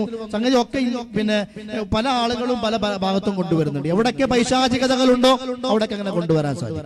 ആയിഷ റളിയല്ലാഹു അൻഹ പാവം മരിച്ചതിന് ശേഷം പിന്നെ റസൂലിനെ കിട്ടിയിട്ടില്ല. ബാക്കിയുള്ള ആളുകൾക്കൊക്കെ ഇങ്ങനെ ചിലർ ഗുജറാത്തിലായിട്ടും എറണാകുളത്തും അതേപോലെ തന്നെ ഇംഗ്ലണ്ടിലും പലയിടത്തും ആളുകൾ കൊണ്ടുവരാറുണ്ട്. അതേപോലെ തന്നെ ഔലിയാക്കന്മാരെ കൊണ്ടുവരാം. ഔലിയാക്കന്മാര് വരും, സംസാരിക്കും. അങ്ങനെയാണ് ഇപ്പൊ മുഹിയുദ്ദീൻ ഷെയ്ഖ് വയനാട്ടിൽ വന്നത്. അതുപോലെ വേറെ ചില ഷെയ്ഖന്മാർ വേറെ ചില സ്ഥലങ്ങളിൽ ഹാദിറാകും. ഹാദിറാക്കലുണ്ട്, ഹാദിറായ പിന്നെ വിളിക്കലുണ്ട്, ഹാദിറു യാ ഹാദിറു. അത് വേറെ വിഷയമാണ്. പറഞ്ഞു വരുന്നത് ഇങ്ങനെ ആള് വന്നിട്ട് നേരിട്ട് സംസാരിക്കുക. നബി സല്ലല്ലാഹു അലൈഹി വസല്ലം സംസാരിക്കുന്നു യഖ്ളതൻ വ മനാമൻ. അത് ഉണർവിലുമാകാം ഉറക്കിലുമാകാം. അങ്ങനത്തെ ഒരു ഏർപ്പാട് ഇസ്ലാമിക ലോകത്ത് പ്രാമാണികമായിട്ട് അള്ളാഹു താല പഠിപ്പിച്ചു തന്നിട്ടില്ല. പ്രവാചകൻ ശ്വാസമിട മരണശേഷം റസൂൽ വന്നിട്ട് നിങ്ങളുടെ അടുക്കൽ വന്നിട്ട് ഇതാ ഇനി ഇന്ന കാര്യങ്ങളൊക്കെയാണ് ദീന് എന്ന് പറഞ്ഞ് പഠിപ്പിച്ചിരുന്നു പറഞ്ഞിട്ടില്ല. കാരണം പ്രവാചകന്റെ മരണത്തിന് മുമ്പ് തന്നെ നിങ്ങൾ സ്വർഗത്തിലേക്ക് അടുപ്പിക്കുന്ന എന്തെല്ലാം കാര്യങ്ങളുണ്ടോ അതെല്ലാം പഠിപ്പിച്ചുകൊണ്ടാണ് ഞാൻ പോകുന്നത് എന്നാ പറഞ്ഞിട്ടുള്ളത്. നരകത്തിലേക്ക് എത്തിക്കുന്ന എന്തെല്ലാം കാര്യങ്ങളുണ്ടോ അതെല്ലാം പറഞ്ഞു തന്നിട്ടുണ്ട്. അപ്പൊ ദീനിന്റെ എല്ലാ വശങ്ങളും പൂർത്തിയാക്കിക്കൊണ്ടാണ് നബി സല്ലല്ലാഹു അലൈഹി വസല്ലമ ഈ ലോകത്തോട് വിട പറഞ്ഞിട്ടുള്ളത്. അപ്പോ ഇന്ന് പുതിയതായി കാണപ്പെടുന്ന എന്ത് സംഗതി നോക്കി നിങ്ങൾ അവിടെ ഒക്കെ കാണാതെ റസൂൽ സ്വപ്നത്തിൽ പറഞ്ഞതാണ്. ഇപ്പൊ നമ്മുടെ നാട്ടിൽ മുടി വന്നില്ലേ, ഒരു മുടി വന്നല്ലോ, കോടികളുമായി നടന്നല്ലോ. അതിന്റെ അടിസ്ഥാനം എന്താ? അത് ഹസ്രജ് സ്വപ്നം കണ്ടതാണ്. റസൂൽ പറഞ്ഞു പോലും അത് ഇന്ന ആൾക്ക് കൊണ്ടുപോയി കൊടുക്കും. എല്ലാ കള്ളത്തരത്തിന്റെ അടിസ്ഥാനം നോക്കി സ്വപ്നമായിരിക്കും. റസൂൽ സ്വപ്നത്തിൽ വന്ന് പറഞ്ഞു. കുത്തുബിയത്തിന്റെ അടിസ്ഥാനം എന്താ? കുത്തുബിയത്തിനെ കുറിച്ച് പറയുന്നിടത്ത് അതിന്റെ തുടക്കത്തിൽ പറയുന്നുണ്ട്, അതിന്റെ ആമുഖത്തിൽ പറയുന്നുണ്ട് സദഖത്തുൽ സ്വപ്നം കണ്ടതാണ്. അപ്പൊ ഈ സ്വപ്നങ്ങള് ഇതൊരിക്കലും ഇസ്ലാമിന്റെ പ്രമാണമായി അഹ്ലു സുന്ന അംഗീകരിക്കുന്നില്ല. അമ്പിയാക്കന്മാരുടെ സ്വപ്നം അത് മതത്തിൽ തെളിവാണ്. അതേപോലെ ഇവരുടെ മറ്റൊരു പ്രമാണം ആണ് ഖിളിർ നബി. ഇടക്കിടക്ക് ഖിളിർ നബി വരുന്ന, ഇടക്കിടക്ക് ഖിളിർ നബി കടന്നുപോയി. ആ ഖിളിർ നബി വന്നിട്ട് ചില നിർദ്ദേശങ്ങൾ കൊടുക്കും. അപ്പൊ ഈ ഖിളിർ നബി എന്ത് വേണമെന്ന് പറഞ്ഞു അത് വേണം, ഖിളിർ നബി എന്ത് വേണ്ട എന്ന് പറഞ്ഞു അത് വേണ്ട എന്നാണ്. മുഹിയുദ്ദീൻ ഷെയ്ഖിനെ സംബന്ധിച്ച് ഇപ്പൊ ഞാൻ നേരത്തെ സൂചിപ്പിച്ചല്ലോ, അള്ളാഹിന്റെ സിഫാത്തുകൾ ഔലിയാക്കന്മാർക്ക് കൊടുക്കുകയാണ്. അള്ളാഹുവിന്റെ സിഫാത്ത് അള്ളാഹ്ക്ക് മാത്രമുള്ളതാണ്. അത് അള്ളാഹു അല്ലാത്ത മറ്റുള്ള ആളുകൾക്ക് ചേർത്തുമ്പോൾ അത് ശിർക്ക് എന്ന് അതിന് പറയാം. അത് റബ്ബിന്റെ സിഫാത്തിലാണെങ്കിലും ശരിയും അവന്റെ റുബൂബിയത്തുമായി ബന്ധപ്പെട്ടുകൊണ്ടാണെങ്കിലും ശരിയും അതേപോലെ തന്നെ അള്ളാഹുവിന്റെ പ്രവർത്തനങ്ങളുമായി ബന്ധപ്പെട്ടുകൊണ്ടാണെങ്കിലും ശരിയും ആരാധനയുമായി ബന്ധപ്പെട്ടതാണെങ്കിലും ശരിയും അള്ളാഹുവിനുള്ളത് അള്ളാഹുവിന് മാത്രം. എന്നാൽ മുഹിയുദ്ദീൻ ഷെയ്ഖിനെ കുറിച്ച് സൂഫികളായിട്ടുള്ള ആളുകൾ പലതും ഉണ്ടാക്കിയ വിഷയത്തിൽ ഒരു പ്രധാനപ്പെട്ട കാര്യമാണ് മുഹിയുദ്ദീൻ ഷെയ്ഖിന് 99 നാമങ്ങളുണ്ട്. അത് ആരുടെ സവിശേഷതയാ? ഇന്നലില്ലാഹി 99 ഇസ്മാ, അല്ലാഹുക്ക് 99 നാമങ്ങളുണ്ട്. അവിടെ എന്താ പറഞ്ഞത്? അത് ചൊല്ലി പറഞ്ഞാൽ അവന് സ്വർഗമുണ്ട്. ചൊല്ലുക എന്ന് പറഞ്ഞാൽ അത് വിശ്വസിച്ച് അംഗീകരിച്ച് അതിന്റെ മുഖത്തലയാത്തുകൾ എന്ന് പറഞ്ഞാൽ അതിന്റെ അനിവാര്യതകൾ അനുസരിച്ച് ജീവിച്ചാൽ അല്ലാഹു തആല അവന് സ്വർഗം കൊടുക്കുന്ന. നാം മുഹിയുദ്ദീൻ ഷെയ്ഖിനെ കുറിച്ച് എന്താ മുഹിയുദ്ദീൻ മാലയിൽ എഴുതിയെന്നറിയോ? അള്ളാന്റെ അസ്മാ 99 എണ്ണം ഈസ്മുകൾ ഉണ്ടീവർക്കെന്നോവർ. അള്ളാഹ്ക്കുള്ള 99 ഇസ്മ ആർക്കുണ്ട്? മുഹിയുദ്ദീൻ ഷെയ്ഖിനുണ്ട്. മാത്രമല്ല പേരിന്റെ അടുത്തുള്ള കൂലി ഇവർ നാമം പറഞ്ഞോരിൽ നൽകും ഞാൻ അല്ലാഹു ചൊന്നോവർ. എന്റെ പേര് പറഞ്ഞാൽ കിട്ടുന്ന അതേ കൂലി അതേ പ്രതിഫലം മുഹിയുദ്ദീൻ ഷെയ്ഖിന്റെ പേര് പറഞ്ഞാലും കിട്ടുമെന്ന് അല്ലാഹു ചൊന്നോവർ. എങ്ക ചൊന്ന് അല്ലാഹു ചൊന്നോവർ എന്ന് പറയുമ്പോ വിശുദ്ധ ഖുർആൻ അത് കാണണ്ടേ? അതല്ലെങ്കിൽ നബി സല്ലല്ലാഹു അലൈഹി വസല്ലം പറഞ്ഞു എന്ന് പറയണ്ടേ? ഹദീസിൽ ഇല്ല. അതിനാണ് ഇവരെന്ത് പറഞ്ഞത്? അത് നമ്മളോട് ഹദ്ദസ്നി ഖൽബി അൻ റബ്ബി അതിനുണ്ടാക്കിയതാണ്. നമ്മോട് നമ്മുടെ മനസ്സ് പറഞ്ഞു, അല്ലെങ്കിൽ ഇൽഹാം ഉണ്ടായി, അല്ലെങ്കിൽ കശ്ഫ് ഉണ്ടായി, വെളിപാടുണ്ടായി എന്ന് പറഞ്ഞുകൊണ്ട് പുതിയ പ്രമാണം ഉണ്ടാക്കിയത് അതിനു വേണ്ടിയിട്ടാണ്. മാത്രമല്ല മുഹിയുദ്ദീൻ ഷെയ്ഖിന്റെ പേര് പറയുമ്പോ ചില ഷർത്തുണ്ട്. എന്താണ് ആ ഷർത്ത്? ഉദുആദൈ ഇല്ലാതെ പേരൈ പറഞ്ഞോരെ ഒക്കെ കാഴുത്ത് മൂറിച്ചീടയെന്നോവർ. മുഹിയുദ്ദീൻ ഷെയ്ഖിന്റെ 99 നാമങ്ങൾ ചൊല്ലുമ്പോ ഉദു ഇല്ലാണ്ട് ആരെങ്കിലും ആ നാമം ചൊല്ലിയാൽ അത് ചൊല്ലുന്നവന്റെ ഒക്കെ കഴുത്ത് ഇങ്ങനെ മുറിഞ്ചിടൈ ഒക്കെ ഇങ്ങനെ മുറിഞ്ഞു പോവുക. കാരണം അവനിപ്പോ മദ്രസയിൽ അള്ളാന്റെ പേര് ചൊല്ലി പറയുമ്പോൾ ശ്രദ്ധ പഠിച്ചിട്ടുള്ളൂ, ഇത് പഠിച്ചിട്ടില്ലല്ലോ. അപ്പൊ ഇത് മുഹിയുദ്ദീൻ ഷെയ്ഖിന്റെ പേര് 99 പറയാണ് ഒന്നുമില്ലാണ്ട് അത് പറയുന്നവന്റെ കഴുത്ത് ഇങ്ങനെ മുറിഞ്ഞു പോവുകയാണ്. മുറിഞ്ഞു പോകുമ്പോഴോ മുറിയുമ്പോൾ മകനെ മാക്കാമീത് വേണ്ടോവർ. അങ്ങനെ ഓരോ ആളുകളുടെയും കഴുത്ത് ഇങ്ങനെ മുറിഞ്ഞു പോകുമ്പോ അള്ളാൻ റസൂൽ വന്ന് പറഞ്ഞു, പൊന്നാര മുഹിയുദ്ദീൻ ഷെയ്ഖ് ഈ സ്ഥാനം നമുക്ക് വേണ്ട. കാരണം എത്ര സാധുക്കളാ ഒന്നുമില്ലാണ്ട് അറിയാണ്ട് നിന്റെ പിങ്ങളെ പേര് ചൊല്ലിയല്ലേ. അപ്പൊ അവന്റെ കഴുത്ത് ഇങ്ങനെ മുറിഞ്ഞു പോകല്ലേ. ഈ കള്ളക്കഥകളൊക്കെ ഇവിടുന്ന് വന്നറിയോ? ഇതൊക്കെയാണ് ചൊല്ലിയ കൂലി കിട്ടുന്ന പറഞ്ഞ് നമ്മുടെ നാടുകൾ ഉസ്താവന്മാരെ കൊണ്ടു നടക്കുന്നത്. കായും പോയി കോയും പോയി എന്നല്ലാണ്ട് ഒരു കാര്യം കൊണ്ട് കിട്ടാനില്ല. മാത്രമല്ല അവസാനം പറയാം, ചൊന്ന പാടി പോലെ അന്ന് മുതൽ തൊട്ട് ജോഗിയ നീ കപ്പെടുത്തിയോർ. അങ്ങനെ കഴുത്തു മുറിയണ്ട, എന്താ മുറിയണ്ട, അത്രേ ഉള്ളൂ. അപ്പൊ ഇത്ര കാലം മുറിഞ്ഞതോ? അപ്പൊ ഈ റസൂൽ ഒന്നോട് പറയാം, ഇനി കഴുത്തു മുറിയല് വലിയ പ്രശ്നമാണ്, അതുകൊണ്ട് ആ നിയമം വേണ്ടെന്ന് പറഞ്ഞപ്പോ വേണ്ട. അപ്പൊ റസൂൽ വന്നിട്ട് ആ തീരുമാനം പറഞ്ഞു കൊടുക്കണത് ഇങ്ങനെ നബി സ്വല്ലല്ലാഹു അലൈഹി വസല്ലം കടന്നു വരിക, അതേപോലെ തന്നെ എന്താ പറയാ ഖിദർ നബി കടന്നു വരിക, യൂനുസ് നബി വരിക. യൂനുസ് നബി ഇപ്പോഴും വരുന്നതാണ്. ഈ യൂനുസ് നബി ഖിദർ നബിയൊക്കെ വന്നിട്ടാണ് ഇവിടെ ഇടയിൽ ചില കാര്യങ്ങളൊക്കെ തീരുമാനമെടുക്കുന്നത്. അങ്ങനെ ഔലിയാക്കന്മാരുടെ മഹാസഭ ഉണ്ട്, ഇവരെ അധ്യക്ഷതയിലാണ് യോഗം ചേരുക. ആ യോഗങ്ങൾ എവിടെ ചേരല്? അത് കാഫ് മലയിലും അതേപോലെ തന്നെ ബഹർ മുഹയ്യത്തിലും അങ്ങനെ പല സ്ഥലങ്ങളിലൊക്കെയാണ്. ഇതൊക്കെയാണ് മാലകളുടെയും മൗലൂദുകളുടെയും ഇതിവൃത്തം. അപ്പൊ ഇതൊന്നും ഇസ്ലാം പഠിപ്പിച്ച പ്രമാണങ്ങളുടെ കാര്യങ്ങളല്ല. അതേപോലെ തന്നെ സഹോദരന്മാർ, ഇവരെ മറ്റൊരു പ്രമാണമാണ് ഹവാത്തിഫ്. ഹവാത്തിഫ് പറഞ്ഞ ഉൾവിളി എന്നാണ്. ഉൾവിളി, ഉള്ളുന്ന ആരോഗ്യം പറഞ്ഞു തരുന്നുണ്ട്. അപ്പോ അതിങ്ങനെ എടുത്തെടുത്ത് വെക്കുകയാണ്. അങ്ങനെ ഇങ്ങനെ, ഇത് ശരി അത് തെറ്റ്. സത്യം പറഞ്ഞാൽ സൂഫിസ് എന്ന് പറഞ്ഞ ഒരു ഭാവനയുടെ ലോകത്ത് ജീവിക്കുന്ന ആളുകളാണ്. ഹഖീഖത്ത് സത്യത്തിൽ അവർക്ക് ഇല്ല. ശരിയും തെറ്റും, ധർമ്മവും അധർമ്മവും, നീതിയും അനീതിയും, സ്വർഗവും നരകവും ഒക്കെ ഭാവനകളിലൂടെ ഉണ്ടാക്കുകയാണ്. പ്രമാണങ്ങളുമായി ബന്ധപ്പെട്ട വിശ്വാസമല്ല ഉള്ളത്.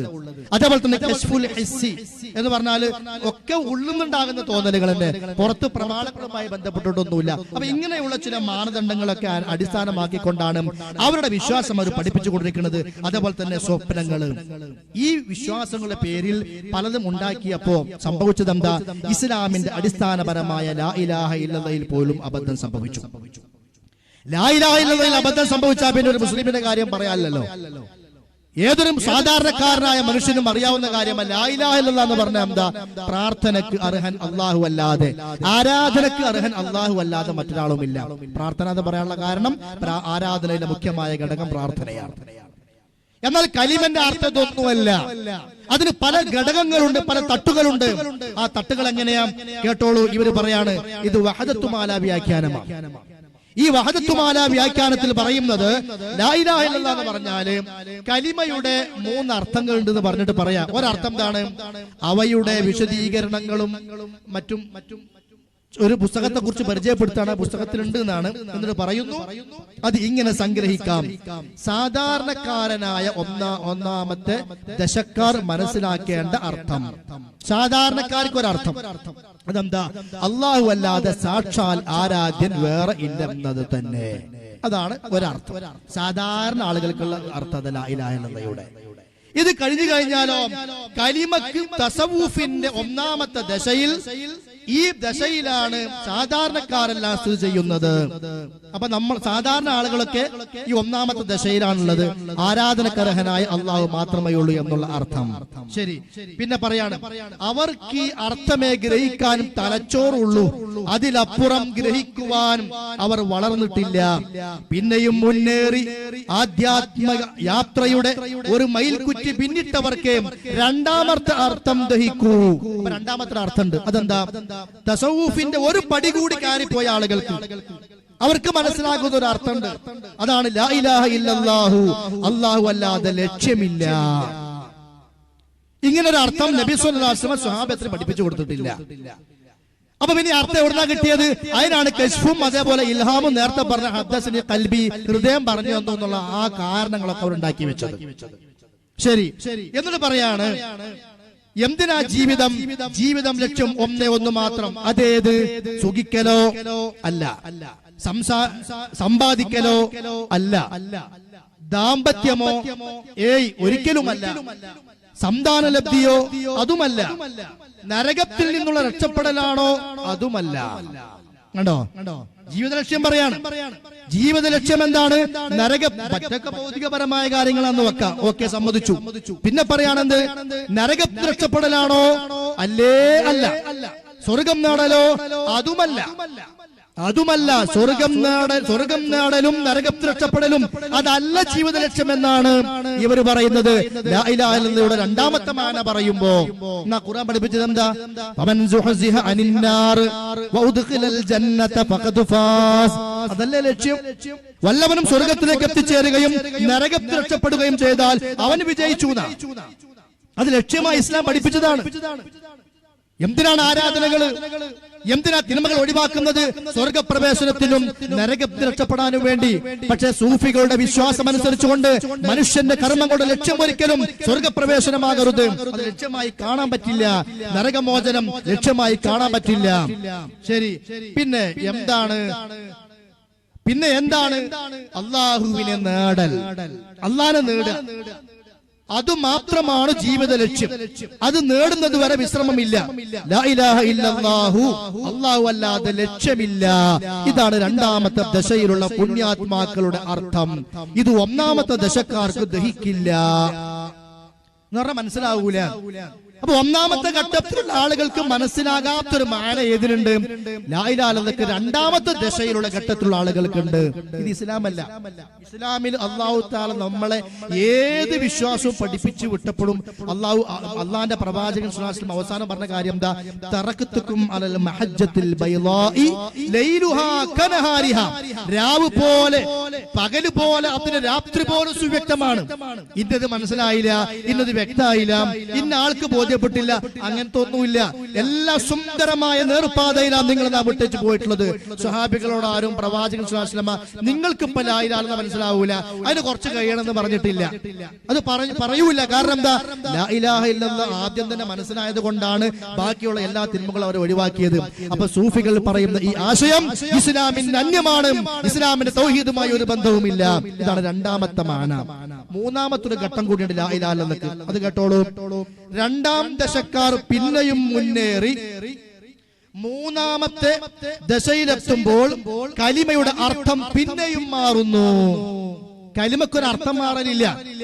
ഏത് ദശയിലെത്തിയാലും ഒരാൾ എത്ര വളർന്നാലും കലിമക്ക് അർത്ഥം ഒന്ന് തന്നെ ഉള്ളൂ. ഈമാൻ കൂടും, ഈമാൻ വർദ്ധിക്കും, ആളുകൾ കൂടുതൽ അറിയുന്നിടത്തോളം, പഠിക്കുന്നിടത്തോളം, ഉയരുന്നിടത്തോളം അതൊക്കെ. പക്ഷെ കലിമക്കൊരു അർത്ഥം മാറലും ആളുകളുടെ ഘട്ടങ്ങൾ മാറലും അതൊന്നും ഇസ്ലാം പഠിപ്പിച്ചിട്ടില്ല. ശരി, അങ്ങനെ മൂന്നാമത്തെ ഘട്ടം എന്താണ്? കലിമയുടെ അർത്ഥം പിന്നെയും മാറുന്നു. ലാ ഇലാഹ ഇല്ലല്ലാഹ്, അല്ലാഹു അല്ലാതെ യാതൊന്നുമില്ല, അല്ലാഹു അല്ലാതെ യാതൊന്നുമില്ല, അല്ലാഹ് മാത്രമേ ഉള്ളൂ. ഇതിനാ സഹോദരങ്ങളെ വഹദത്തുൽ വുജൂദ് എന്ന് പറയുന്നത്. അങ്ങനെയുള്ള കാര്യങ്ങൾ അല്ലാഹനെ കുറിച്ച് ക്രോഡീകരിക്കപ്പെട്ട കവിതയുണ്ട്. അതിനാണ് വഹദത്തുമാല എന്ന് പറയുന്നത്. അല്ലാഹു അല്ലാതെ യാതൊന്നുമില്ല. കേട്ടോളൂ, ഇത് ദഹിക്കാൻ മൂന്നാമത്തെ ദശയിലെത്തുക തന്നെ വേണം. കാരണം ഇഹത്തിലും പരത്തിലുമൊക്കെ മഷിയിട്ട് നോക്കിയാലും അല്ലാഹുവിനെ അല്ലാതെ കാണാനില്ലെന്ന് പറഞ്ഞാൽ ആരും ചോദിക്കുക പിന്നെ ഈ കാണുന്നതൊക്കെ പിണ്ണാക്കാണോ എന്നായിരിക്കും. അല്ലല്ലാണ്ട് അവിടെ വേറൊന്നുമില്ല എന്ന് പറഞ്ഞാൽ അപ്പൊ ചിലപ്പോ ആളുകൾ ചോദിക്കും, എന്ത് പിന്നെ ഇതൊക്കെ എന്താ പിണ്ണാക്കാണോ എന്ന് ചോദിക്കും. അപ്പൊ അദ്ദേഹം പറയാണ്, ചില ആളുകൾ ചോദിക്കും ഇതൊക്കെ പിണ്ണാക്കാണോ എന്നായിരിക്കും. പിണ്ണാക്കല്ല. കാരണം പിണ്ണാക്കും ഇല്ല. ഉള്ളത് സത്യത്തിൽ അള്ളാഹു മാത്രം. പിണ്ണാക്കായി നാം കാണുന്നതും പിണ്ണാക്കല്ല, അള്ളാഹുവിന്റെ ചൈതന്യമാണ്. അപ്പൊ പിണ്ണാക്കും അള്ളയാണ്. ഇതിനാണ് പറഞ്ഞത് ഇമാം ഷാഫി പറഞ്ഞത്, ഒരുത്തൻ സൂഫിന്റെ പിന്നാലെ കൂടിയാലേ പിന്നെ പൊട്ടനായിട്ട് തിരിച്ചു പോരുള്ളൂ എന്ന് പറഞ്ഞു. രാവിലെ ഒരുത്തൻ ഇതിന്റെ പിന്നാലെ കൂടിയ ഉച്ചക്ക് തിരിച്ചു വരുമ്പോൾ അഹമക്കായിട്ടുണ്ടായിരിക്കും. അഹമക്ക് എന്ന് പറഞ്ഞാൽ ഹംക്കിന്റെ ഇസ്മു തഫ്ളീലാണ്, ഏറ്റവും വലിയ വിഡ്ഢിന. കാരണം ഇതൊന്നും ഒരു സാധാരണ ആളുകൾക്ക് പറഞ്ഞ് ബോധ്യപ്പെടുത്തി കൊടുക്കാൻ പറ്റുന്ന കാര്യങ്ങളല്ല. അതുകൊണ്ടാണ് ഇവര് രണ്ടാം ഘട്ടം മൂന്നാം ഘട്ടം ഇതിന് ഭ്രാന്ത് മൂക്കുക എന്നാണ് പറയാ. ഒരു സാധാ ഒരു ആവറേജ് ലെവലിലുള്ള ആളുകൾക്ക് പറഞ്ഞു കൊടുക്കേണ്ട വിശ്വാസം അല്ല ഇത്. അപ്പൊ അല്ലാഹ് മാത്രമേ ഉള്ളൂ എന്ന് ഒരാൾ പറഞ്ഞ നമ്മൾ പറയുമ്പോ ലാ ഇലാഹ ഇല്ലല്ലാഹ് തന്നെ മൂന്നാമത്തെ ഘട്ടത്തിന്റെ അർത്ഥം പറയുമ്പോ പിന്നെ കാണാക്കെന്താ പുണ്ണാക്കാന്ന് ചോദിച്ചാൽ അത് പുണ്ണാക്കല്ല, അതും അല്ലാഹ് തന്നെയാണ്. കേട്ടോളൂ, അവസാനിച്ചില്ല. നിങ്ങളുമടക്കം സകല പ്രപഞ്ചങ്ങളും അല്ലാഹുവിന്റെ ചൈതന്യങ്ങൾ മാത്രം, അവയൊന്നും ഇല്ല, ഉള്ളത് അല്ലാഹു മാത്രം. ലാ മൗജൂദ ഇല്ലല്ലാഹ്. ഇതാണ് ലാ ഇലാഹ ഇല്ലല്ലാഹയുടെ അർത്ഥം. ലാ മൗജൂദ ഇല്ലല്ലാഹ്, അല്ലാണ്ട് വേറൊന്നുമില്ല. അതാണ് റിഫായി റാത്തീബിലും മറ്റു പല റാത്തികളുമായി നമ്മൾ ചൊല്ലുന്ന ദിക്റുകളൊക്കെ വരുന്ന ലാ മൗജൂദ ഇല്ലല്ലാഹ്, ലാ മൗജൂദ ഇല്ലല്ലാഹ്. ഈ സൂഫിസൈറ്റ് ഞങ്ങൾക്ക് ബന്ധമൊന്നുമില്ല, സമസ്തക്കാര് പറയാൻ നിൽക്കരുത്. അവരെ കൊണ്ടു നടക്കുന്നത് മുഴുവൻ ഈ സൂഫിസും ഷിയായിസും. ശരി, പിന്നെയോ ലാ മൗജൂദ ഇല്ലല്ലാഹ്, അല്ലാഹു അല്ലാതെ യാതൊന്നുമില്ല. അതാണ് സമ്പൂർണ്ണ മനുഷ്യരുടെ തൗഹീദ്. കലിമയുടെ സാക്ഷാൽ ആശയവും ഇതുതന്നെ. ശൈഖ് ബീരാൻ ഔലിയ പാപ്പയുടെ ദിക്ർ ഓർക്കുക, ഖുർആന്റെ ഇന്ന ആയത്ത് ഓർക്കുക എന്നാണെങ്കിൽ തെളിവാന്ന് വിചാരിക്കായിരുന്നു. അല്ലെങ്കിൽ അബൂ ഹുറൈറ ഉദ്ധരിച്ച ഇന്ന ഹദീസ് ഓർക്കുക എന്ന് പറഞ്ഞിട്ടാണെങ്കിൽ സമ്മതിക്കാമായിരുന്നു. ഇപ്പൊ ഖുർആനും ഹദീസും തന്നെ തെളിവ്. ഇതിന് തെളിവെന്താ? അത് ബീരാൻ ഔലിയ പാപ്പ പറഞ്ഞിട്ടുണ്ട്. അതെന്താ? ലാ കണ്ണ ഇല്ലല്ലാഹ്, ലാ ലിസാന ഇല്ലല്ലാഹ് ലാ മൂക ഇല്ലല്ലാഹ് ലാ കല്ല ഇല്ലല്ലാഹ് ലാ പല്ല ഇല്ലല്ലാഹ് ലാ മുള്ള ഇല്ലല്ലാഹ് ലാ മൗജൂദ ഇല്ലല്ലാഹ് ലാ ഇലാഹ ഇല്ലല്ലാഹ്. കണ്ണും മൂക്കും നാവും പല്ലും കല്ലും മുള്ളും ഒന്നുമില്ല, ഉള്ളത് അല്ലാഹു മാത്രം. നാം സാധാരണ ചൊല്ലി വരുന്ന റിഫായി റാത്തീബിലെ ഈ ദിക്ർ ഒരു ദിക്ർ ഇതാ. അതെന്താ? ഹൂ അല്ലാഹ്, ഹൂ ഹൂ അല്ലാഹ്, ഹാ ഹീ ഹൂ ഹും അല്ലാഹ്. അറിയുവിൻ, അവളും അവനും അവരും ആരും തന്നെയില്ല, ഉള്ളത് അല്ലാഹു മാത്രം. ചുരുക്കത്തിൽ കോടാനകോടി ഗോളപ്രപഞ്ചങ്ങളൊന്നും ഇല്ല, ഉള്ളത് അല്ലാഹു മാത്രം. അവനെ മാത്രം ലക്ഷ്യം വെച്ച് നീങ്ങുന്നവരാണ് ആരിഫീങ്ങൾ. ശൈഖുന ഈ മാന കുരുത്തതും അവനെ ലക്ഷ്യം വെച്ചുകൊണ്ട് മാത്രം. അല്ലാഹു അല്ലാഹു എന്നതാമൊന്നു ഈ മാല കൊണ്ട് നാം ഉദ്ദേശിക്കുന്നു. അതാണ് വഹദത്തു മാലാന. ഇതൊരു ഇസ്ലാം, ഇങ്ങനത്തെ ഒരു ഇസ്ലാം അല്ലാഹ് പഠിപ്പിച്ചിട്ടുണ്ടോ? ഇല്ല. ഇത് അല്ലാഹ് പഠിപ്പിച്ച ദീനല്ല. ഇസ്ലാമിന്റെ അടിസ്ഥാന വിഷയമായ ലാ ഇലാഹ ഇല്ലല്ലാഹ് തൗഹീദിന്റെ രൂപം മനസ്സിലായല്ലോ. ഇനി എന്താ ഇബാദത്തുകളുടെ ഒക്കെ ലക്ഷ്യം? സൂഫിസത്തിലെ എന്താ ആരാധന ലക്ഷ്യം? എന്താ? സ്വർഗം നേടലല്ല, നരകത്തിന് മോചനം ലഭിക്കലും അല്ല. നേരെ മറിച്ച് അവിടെയാണ് ചില വിശ്വാസങ്ങൾ കടന്നു വരുന്നത്. ഒന്ന് പിന്നെ ഹുലൂൽ എന്ന് പറയും. ഹുലൂൽ പറഞ്ഞാൽ അല്ലാഹ് അങ്ങോട്ട് ഇറങ്ങല, മനുഷ്യനിലേക്ക് ലയിക്കുക. ഇത്തിഹാദ് എന്ന് പറയും, അള്ളി മനുഷ്യന് ഒന്നായി തീരുക. ഫനാ എന്ന് പറയും, മനുഷ്യന് അങ്ങോട്ട് അല്ലാഹുവിലേക്ക് വിലയം പ്രാപിക്കുക. വിനയമല്ല, വിലയം. അള്ളി മനുഷ്യന് ഒന്നാകുക എന്നുള്ള അവസ്ഥ. അപ്പോ ഫനാ, ഇത്തിഹാദ്, ഹുലൂല്, ഇതൊക്കെയാണ് മനുഷ്യന്റെ ആരാധനകളുടെ ലക്ഷ്യം. ഇത് നബി സല്ലല്ലാഹു അലൈഹി വസല്ലം ഉത്തമ തലമുറ എന്ന് പഠിപ്പിച്ച ആ സ്വഹാബികളുടെ വിശ്വാസമായി നമുക്ക് കാണാൻ കഴിയും. സുന്നത്ത് ജമാഅത്തിന്റെ മാർഗമായിട്ട് അങ്ങനെ ഒരു പ്രവർത്തനം, ഒരു വിശ്വാസം അവരിൽ ഉള്ളതായി കാണാൻ കഴിയും. ഏതെങ്കിലും ഹദീസ് രംഗത്തെ വിശ്വാസം ഉണ്ടോ? ഇല്ല. പ്രമാണവുമായി ഒരു ബന്ധവുമില്ലാത്ത വിശ്വാസമാണ് ഇവര് ഈ പ്രചരിപ്പിച്ചുകൊണ്ടിരിക്കുന്നത്. അതായത് അള്ളാഹുവിലേക്ക് ലയിക്കുക എന്ന് പറഞ്ഞാല്, ഞാനതൊന്ന് വേഗത്തിൽ വായിച്ചു കളിപ്പിച്ചു തരാം.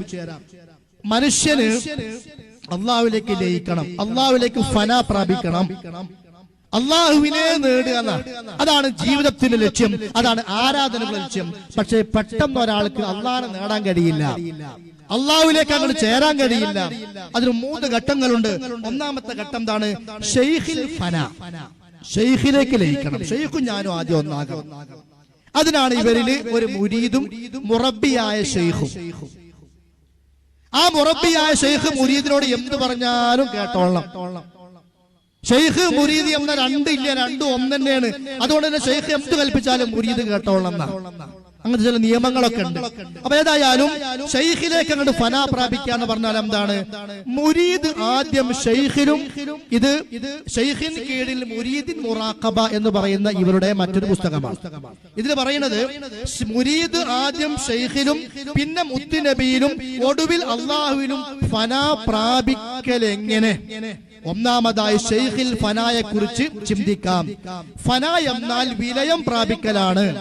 അന്വേഷകനും അന്വേഷിക്കപ്പെടുന്ന ലക്ഷ്യവും, അതായത് മുരീദും മുറാദും സംഗമിച്ചൊന്നാകലാണ് ഫനാ പ്രാപിക്കുക എന്ന് പറഞ്ഞാൽ.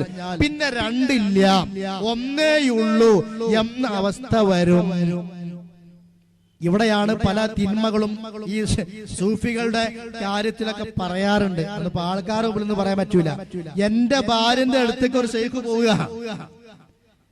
അത് ഷെയ്ഖല്ല, ഞാൻ തന്നെയാണ്. എന്തേ? രണ്ടാളും ഒന്നാ, ഫനാ പ്രാപിച്ചിട്ടുണ്ട്. ഇവരിഞ്ഞ് എന്ത് തോന്നിയാസം ചെയ്താലും കുഴപ്പമില്ല, കാരണം ഫന എന്ന് പറയുന്ന ഒന്ന് എടുത്തിട്ടുണ്ട്. ഇതൊക്കെ ശരിക്കും സൂഫികളുടെ പിന്നെ വിശദമായ കാര്യങ്ങൾ വരുന്ന പുസ്തകങ്ങളുണ്ട്, ചരിത്ര ഗ്രന്ഥങ്ങളുണ്ട്. അതൊക്കെ വായിക്കുമ്പോൾ ബോധ്യപ്പെടും. ഷെയ്ഖ് മുരീദ് എന്ന രണ്ടെണ്ണം ഒന്നില്ല. അവസാനം മുരീദ് ഷെയ്ഖിലേക്ക് അങ്ങോട്ട് ഫനാ പ്രാപിക്കുകയാണ്. മുരീദ് തന്റെ ഷെയ്ഖിൽ ഫനാ ആയാൽ പിന്നെ മുരീദിനെ സംബന്ധിച്ചിടത്തോളം ഷെയ്ഖ് മറ്റൊരു വ്യക്തിയല്ല. ദേഹം രണ്ടുണ്ട്, പക്ഷെ ദേഹി ഒന്നു മാത്രം. അപ്പോൾ പിന്നെ മുരീദില്ല, ഷെയ്ഖേ ഉള്ളൂ. ഓൻ തന്നെ ഷെയ്ഖ്. ഇവന്റെ ഭാര്യ അടുത്തേക്ക് മറ്റൊരുത്തം പോയാൽ ഷെയ്ഖ, അത് ഇവൻ തന്നെയാണ്. ആ ഷെയ്ഖ് ഇവനൊക്കെ ഒന്ന് തന്നെയാണ്. മാത്രല്ല ഈ ഷെയ്ഖന്മാരിന് പോലെ തെറ്റ് ചെയ്താലും തെറ്റല്ല. കള്ളു കുടിച്ചാൽ പോലും കള്ളെന്ന് പറയാൻ പറ്റൂല. കാരണം ഇവർക്കൊക്കെ ചില പ്രത്യേകമായ പവർ ഉണ്ട്. നമ്മുടെ ദൃഷ്ടിയിൽ അവർ വായിലേക്ക് ഒഴിച്ചത് കള്ളാണെങ്കിലും അതിനെ അകത്തി വെച്ചുകൊണ്ട് ജ്യൂസാക്കാനുള്ള കഴിവ് അവർക്കുണ്ട്. എന്നാ പുറത്തത് ജ്യൂസാക്കിയിട്ട് കേറ്റാറുന്നില്ലേ? അതെന്താ ചെയ്യാത്തത്? അകത്തേക്ക് പോയിട്ടൊരു ജ്യൂസാക്കി മാറ്റല്. ഔലിയാക്കന്മാര് ഭക്ഷണം കഴിച്ച നോമ്പ് മുറിയില്ല. കാരണം എന്താ? ഭക്ഷണം തടിയായിട്ട് ഇറങ്ങിപ്പോയാലും നോമ്പ് മുറിയുള്ളൂ എന്നാ. അത് ഔലിയാക്കന്മാർ ഉള്ളിക്ക് ഗ്യാസാക്കി വിടുകയാണ്. എന്നാ എന്റെ പുറത്തുനിന്ന് ഗ്യാസാക്കിയിട്ടാ ഗ്യാസ് മുടങ്ങാത്തത്. എല്ലാ കള്ളത്തരങ്ങളും, എല്ലാ തരം തോന്നിവാസങ്ങളും, അതേപോലെ തന്നെ മുസ്ലിം സമൂഹത്തെ ചതിച്ചുകൊണ്ട് അവരുടെ അറിവില്ലായ്മയെ ചൂഷണം ചെയ്യാനുള്ള പല മാർഗങ്ങളുമാണ് ഈ ഷെയ്ഖ് മുരീദിന്റെ പേര് പറഞ്ഞുകൊണ്ട് ഷെയ്ഖന്മാർ എന്ന് പറയുന്ന ആളുകൾ നടത്തിക്കൊണ്ടിരിക്കുന്നത്.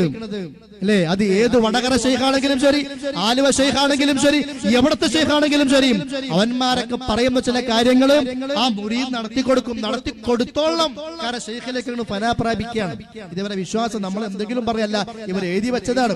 അങ്ങനെ മുരീദ് എന്ന ഒന്നില്ല, ഷെയ്ഖേ ഉള്ളൂ. ഷെയ്ഖ് ഉദ്ദേശിച്ചതേ നടക്കൂ, മുരീദ് ഉദ്ദേശിച്ചത് നടക്കില്ല. മുരീദിന് മാത്രമല്ല, മുരീദിന് പിന്നെ ഉദ്ദേശം തന്നെ ഇല്ല. ഉദ്ദേശിക്കുന്നവൻ ഷെയ്ഖ്. മുരീദ് വെള്ളത്തിലെ പൊങ്ങുതടി പോലെ ഷെയ്ഖിന്റെ ഇച്ഛക്കനുസരിച്ച് ഒഴുകും. ഇതാണ് ഷെയ്ഖിൽ ഫനയുടെ രക്തചുരുക്കം. വല്ലാത്ത ഫനയായി പോയി. ഇതാണ് ഷെയ്ഖിൽ ഫന എന്ന് പറഞ്ഞ, ഷെയ്ഖിൽ ലയിക്കുക എന്ന് പറഞ്ഞ. പിന്നെയോ ഇങ്ങനെ പൂർണ്ണമായും ഷെയ്ഖിൽ ഫന പ്രാപിച്ച് മുരീദ് ചിലപ്പോൾ പറഞ്ഞേക്കാം ഞാൻ ഷെയ്ഖിൽ നിന്ന് വേറെയല്ല എന്ന്. ഇതിൽ പുതുമയൊന്നുമില്ല. കാരണം അള്ളാഹുവിൽ പൂർണ്ണമായും ഫന പ്രാപിച്ച വലിയ ചിലപ്പോൾ പറഞ്ഞേക്കാം ഞാൻ തന്നെയാണ് അള്ളാഹു എന്ന്. അത് കുഴപ്പമില്ലാത്തതുപോലെ ഇതിനും വലിയ കുഴപ്പമില്ല. മനസ്സിലായോ? അവരുടെ വിശ്വാസം എന്താണ്? അപ്പൊ ആദ്യം ഷെയ്ഖിൽ ഫന പ്രാപിക്കലാം. അത് കഴിഞ്ഞാലോ പിന്നെ വേണ്ടത് മുത്തു റസൂലിൽ ഫന പ്രാപിക്കണം, നബിയിലേക്ക് ലയിക്കണം. അതെങ്ങനെയാ? ഷെയ്ഖിൽ സമ്പൂർണമായും ഫന പ്രാപിച്ചു കഴിഞ്ഞാൽ പിന്നെ അടുത്ത പടി മുത്തു നബിയിൽ ഫന പ്രാപിക്കലാണ്. ഷെയ്ഖിൽ ഫന പൂർണ്ണമായാൽ പിന്നെ മുത്തുനബിയിൽ ഫന പ്രാപിക്കാനുള്ള ശിക്ഷണങ്ങൾ ഷെയ്ഖ് തന്റെ മുരീദിന് നൽകുന്നു. അതെങ്ങനെ റസൂലിന് ഫന പ്രാപിക്കാം? അത് ഷെയ്ഖ് പഠിപ്പിച്ചു കൊടുക്കും. ഈ റിയാദകൾ നബിയെ ദർശിക്കുന്നതിൽ അവസാനിക്കുന്നു. അതായത് ചില പണികളൊക്കെ ചെയ്ത് കാണിച്ചു കൊടുക്കും. അതൊക്കെ ചെയ്താൽ അവസാനം ഇവർ റസൂലിനെ ഇങ്ങനെ കാണാൻ തുടങ്ങും. ഇത് വെറും സ്ഥൂല ദർശനമല്ല, ഒരു ഭാവനാ ദർശനമല്ല, സ്വപ്നവുമല്ല. നബിയെ നേരിട്ട് തന്നെ കാണാം. റസൂൽ മുമ്പിൽ വന്നിങ്ങനെ നിൽക്കണമാതിരി ഇങ്ങനെ കാണും. തൊട്ടാലോ? തൊടാൻ കിട്ടൂല. അപ്പൊ പൊളിഞ്ഞൂലേ? അപ്പൊ ഇവരെ വാദം പൊളിയല്ലോ. തൊടാൻ കിട്ടൂല എന്ന റസൂലിന്റെ മുമ്പിൽ കാണാം, അതാ പറഞ്ഞത്. പക്ഷെ തൊടാൻ പറ്റില്ല. നമ്മുടെ മുമ്പിൽ കാണുന്ന നബിയെ തൊട്ടു നോക്കിയാൽ തൊടാനുള്ള ശരീരം അവിടെ ഇല്ലെന്ന് മനസ്സിലാകും. പക്ഷേ കാഴ്ചയിൽ സ്ഥൂലത കാണും, തൊട്ടാൽ ഇല്ല. ഇത് ഭാവന പരമാണെന്ന് യുക്തിക്കാർ പരിഹസിക്കും. അത് നമുക്കുള്ള കൊട്ടാണ്. അങ്ങനെയൊന്നും ഉണ്ടാവില്ല. ചില ആളുകളിൽ ചില യുക്തിക്കാരൊക്കെ പറയും കുഴപ്പമില്ല, അവർക്ക് ഭാവന, നമുക്ക് സത്യം. തർക്കിക്കാൻ നേരം നമുക്കില്ല. പ്രവർത്തനമാണ് നമ്മുടെ മണ്ഡലം. നമുക്കിവിടെ കുട്ടിക്കളിക്കും കാളപ്പൂട്ടിനും നേരമില്ല. അവരിപ്പോ വലിയ കാര്യമായിട്ട് ഏർപ്പെട്ടപ്പെട്ട പണിയപ്പത്. ഷെയ്ഖിൽ ഫന റസൂലിന്റെ മുമ്പ് കൊണ്ടുവരിക, കാണും, രൂപം ഇങ്ങനെ കാണാൻ, തൊടാൻ കിട്ടൂല, അതിനെ ചോദ്യം ചെയ്യാൻ പറ്റൂല. നമുക്ക് അതിനൊന്നും നേരല്ല, കളിക്കാൻ നേരല്ല, ഉത്തരല്ല എന്ന് പറഞ്ഞ പോലെ. ആ ചോദ്യത്തിന്റെ മുമ്പിൽ നിങ്ങൾക്ക് ഉത്തരമില്ല. ഇത് അന്ധവിശ്വാസം, കളവുമാണ് പറയുന്നത്. അതുകൊണ്ടാണ് മുൻകൂറായിട്ട് മൂപ്പർ അവിടെ എഴുതി വെച്ചത്. അങ്ങനെ റസൂലിനെ മുമ്പിൽ കൊണ്ടുവന്ന് റസൂലിലേക്ക് അങ്ങോട്ട് എന്ത് ചെയ്യണം? അവസാനം ലയനം പ്രാപിക്കലാണ് എന്ന് അദ്ദേഹം പറയാണ്. അങ്ങനെ നമ്മള് പ്രവാചകനെ പിൻപറ്റുന്ന ഒരു വിശ്വാസം ഉണ്ടാക്കിയെടുത്തിട്ട് റസൂലിലേക്ക് നമ്മൾ എന്ത് ചെയ്യണം? ഫന പ്രാപിക്കണം. ആ റസൂലിലേക്കും ഫന പ്രാപിച്ചു കഴിഞ്ഞാൽ പിന്നെ ഫനയുടെ അവസാനത്തെ ഘട്ടമാണ് എന്ത്? അള്ളാഹുവിലേക്ക് ഫന പ്രാപിക്കാം. ഒരു മനുഷ്യൻ അള്ളാഹുവിലേക്ക് ലയിക്കുക, അപ്പോഴാണ് അവന്റെ പൂർണ്ണതയിലേക്ക് അത് എത്തിച്ചേരുക എന്നാണ്. അപ്പൊ എങ്ങനെ അള്ളാഹുവിലേക്ക് ഫന പ്രാപിക്കുന്നത്? അതുകൂടി കേട്ടോളൂ. മുത്തുനബിയിൽ ഫന പ്രാപിച്ചു കഴിഞ്ഞാൽ പിന്നെ മുറാഖബക്കാരൻ അള്ളാഹുവിലാണ് ഫന ആകേണ്ടത്. ഇതിന് 3 ദശകളുണ്ട്. ഒന്ന്, അള്ളാഹുവിന്റെ പ്രവർത്തികളിൽ ഫന, അള്ളാഹിന്റെ പ്രവൃത്തിയിലേക്ക് മനുഷ്യൻ ലയിച്ചു ചേരണം. അപ്പൊ ഇവരൊരു പ്രവൃത്തി ചെയ്താൽ പിന്നെ ആ പ്രവൃത്തി അവന്റെ അല്ല, അത് അള്ളാന്റെ പ്രവർത്തനമാണ്. ഇതിപ്പോ ഈ ഫന എല്ലാവർക്കും ഇല്ല. ചില ആരിഫ്യങ്ങൾക്കും ചില മഹാന്മാർക്കും ചില സ്ഥാനം നേടിയ പദവിയിലേക്ക് എത്തിയ ആളുകൾക്കുള്ളൂ. അതുകൊണ്ടാണ് അവര് പറഞ്ഞത് അള്ളാനെ പോലെ തന്നെയാ. അവർ കണ്ടത് അള്ള കാണുന്ന പോലെ കാണല. അവരുടെ കേൾവി അള്ളാന്റെ കേൾവിയാണ്. കാരണം എന്താ? അള്ളാന്റെ പ്രവർത്തനങ്ങളിലേക്ക് ഫന, അള്ളാന്റെ വിശേഷണങ്ങളിലേക്ക് ഫന. നോക്കൂ നിങ്ങൾ, അള്ളാഹുവിന്റെ പ്രവർത്തികളിൽ ഫന, സിഫത്തുകളിൽ ഫന, അതേപോലെ തന്നെ പരമസത്തയിൽ ഫന. അള്ളാന്റെ സത്തയിലും, അതായത് ദാത്തില്, സിഫാത്തില്, അഫ്ആലികളില്, പ്രവർത്തനങ്ങളില്, ഇതിലേക്കൊക്കെ മനുഷ്യൻ അവിടെ ലയിച്ചു ചേരും. ഇത് ഫനയുടെ ഒന്നാമത്തെ പടവാണ്.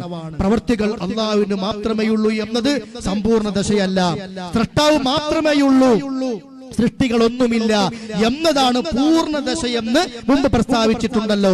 ഈ ദശയിലേക്കുള്ള 3 കാൽവെപ്പുകളിൽ ഒന്നാമത്തേത് മാത്രമാണിത്. അങ്ങനെ റബ്ബിന്റെ പ്രവർത്തനങ്ങളിൽ ഫന പ്രാപിക്കണം. രണ്ടാമത്തേത് അള്ളാഹുവിന്റെ സിഫാത്തുകളിൽ ഫനയാണ് എന്ന് പറഞ്ഞാൽ അള്ളാഹുവിന്റെ സിഫാത്തുകളിലേക്കും ഗുണഗണങ്ങളിലേക്കും നമ്മൾ അങ്ങ് ചേരണം. അങ്ങനെ അതിനുശേഷം മൂന്നാമത്തെ ഫനയാണ് അള്ളാഹിന്റെ സത്തയിലേക്കുള്ള പരിപൂർണമായ ഫന. അപ്പോഴാണ് അവസാനം ഞാൻ അള്ളയായി. നേരത്തെ പറഞ്ഞു ഞാൻ അള്ള എന്ന് പറയുന്നു പറഞ്ഞില്ലേ, അനല്ല എന്ന് പറയുന്നൊരവസ്ഥ അവിടേക്കാണ്. ഇതൊക്കെയാണ് മനുഷ്യന്റെ ജീവിത ലക്ഷ്യമായി ഇവർ പഠിപ്പിക്കുന്നത്. ഈ ലക്ഷ്യം അല്ലാഹു സുബ്ഹാനഹു വ തആല പഠിപ്പിച്ചു തന്നതല്ല, ഇത് പ്രമാണങ്ങളിൽ വന്നതും അല്ല. അള്ളാഹുവിനെ സംബന്ധിച്ചും അതേപോലെ തന്നെ അമ്പിയാക്കന്മാരെ സംബന്ധിച്ചുമെല്ലാം ഇവര് പ്രചരിപ്പിച്ചുകൊണ്ടിരിക്കുന്ന വിശ്വാസങ്ങള് ഒരു പരിശോധനയ്ക്ക് നമ്മൾ വിധേയമാക്കി കഴിഞ്ഞാൽ ഒരു നിലക്കും ഇസ്ലാമുമായി ഒരു ബന്ധവുമില്ലാത്ത നമുക്ക് കാണുവാൻ സാധിക്കും. ഇപ്പൊ നോക്ക്, നിങ്ങൾ ലൗഹുൽ മഹ്ഫൂദിൽ നോക്കുക, ലൗഹുൽ മഹ്ഫൂദിലുള്ളത് വായിക്കുക. ഇതൊക്കെ ഈ പദവിയിലേക്ക് എത്തിയ ആളുകൾക്ക് സാധിക്കുമെന്ന് പറയുന്നതാണ്. ഉലമ കോൺഫറൻസ് എറണാകുളത്ത് നടന്നതല്ല, ഉലമ അല്ല, ഔലിയ കോൺഫറൻസ്, ഔലിയാക്കന്മാരുടെ സമ്മേളനം, ഔലിയ കോൺഫറൻസ്. അതായത് റിജാലുൽ ഗൈബ് എന്ന് പറയുന്ന അദൃശ്യ പുരുഷന്മാര് അവരിങ്ങനെ സമ്മേളനം കൂടും.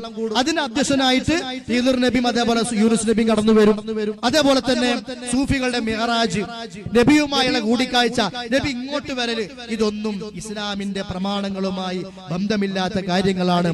അതേപോലെ തന്നെ ഈ ആലുവ ത്വരീഖത്തിൽ ശൈഖ് ഉണ്ടായിരുന്നു യൂസുഫ് സുൽത്താൻ, അദ്ദേഹം അടുത്ത കാലത്ത് മരിച്ചു, അദ്ദേഹം മരണപ്പെട്ടു. അയാൾ പറയുന്നുണ്ട്, ഞാൻ ധാരാളം കറാമത്തുകൾ കാണുകയും കാണിക്കുകയും ചെയ്തിട്ടുണ്ട്. മേജിക്ക് പോലെ കാണിക്കാൻ പറ്റിയ ഒന്നല്ല കറാമത്ത്. ഈ കള്ളക്കറാമത്തുകൾ പ്രചരിപ്പിക്കലും അത് പറഞ്ഞു ഉണ്ടാക്കലും ഒക്കെ ഈ സൂഫികളുടെ വിശ്വാസമാണ്. ഈ സൂഫിസമാണ് മാല കിതാബുകളിൽ കുറെ കള്ളക്കഥകൾ. മുഹ്യിദ്ദീൻ ശൈഖിന്റെ കറാമത്ത് എന്ന് പറഞ്ഞുകൊണ്ട് മുഹ്യിദ്ദീൻ ശൈഖിന്റെ അത്ഭുതങ്ങൾ പറയാം. നബി സ്വല്ലല്ലാഹു അലൈഹി വസല്ലം മിഅ്റാജ് പോയപ്പോൾ മുഹ്യിദ്ദീൻ ശൈഖിനെ കണ്ടു. കുതുബിയത്തിൽ പറയുന്നുണ്ട് മുഹ്യിദ്ദീൻ ശൈഖ് നൂഹ് നബിയുടെ കാലത്തുണ്ട്, മുഹ്യിദ്ദീൻ ശൈഖ് മറ്റു പല പ്രവാചകന്മാരും കാലത്തുണ്ട്. അവരൊക്കെ കാലത്തുണ്ടായ പല പ്രയാസങ്ങളിലും അവരൊക്കെ രക്ഷപ്പെട്ടത് ഞാൻ ഉണ്ടായത് കൊണ്ടാണ്. അനകുന്തു മഅ നൂഹിൻ ബിഅലാ സഫീനതി ബിഹാറൻ വതൂഫാനൻ അലാ കഫി ഖുദ്റതി. നൂഹ് നബിയുടെ കാലത്ത് ആ കപ്പല് അവർ രക്ഷപ്പെട്ടത് എന്റെ കുതിർത്താകുന്ന കഫിലൂടെയാണ്, കൈപ്പത്തിയിലൂടെയാണ്. അതുപോലെ അനകുന്തു മഅ ഇബ്രാഹീമ മുൽകം ബിനാരിഹി വമാ ബാറദൻ നീറാനു ഇല്ലാ ബിദഅവതി. ഇബ്രാഹിം നബിയെ തീയിലിട്ടപ്പോ ഞാനുണ്ട്. ആ തീ ശമിച്ചത് എങ്ങനെയാ? എന്റെ പ്രാർത്ഥന കൊണ്ടാണ്.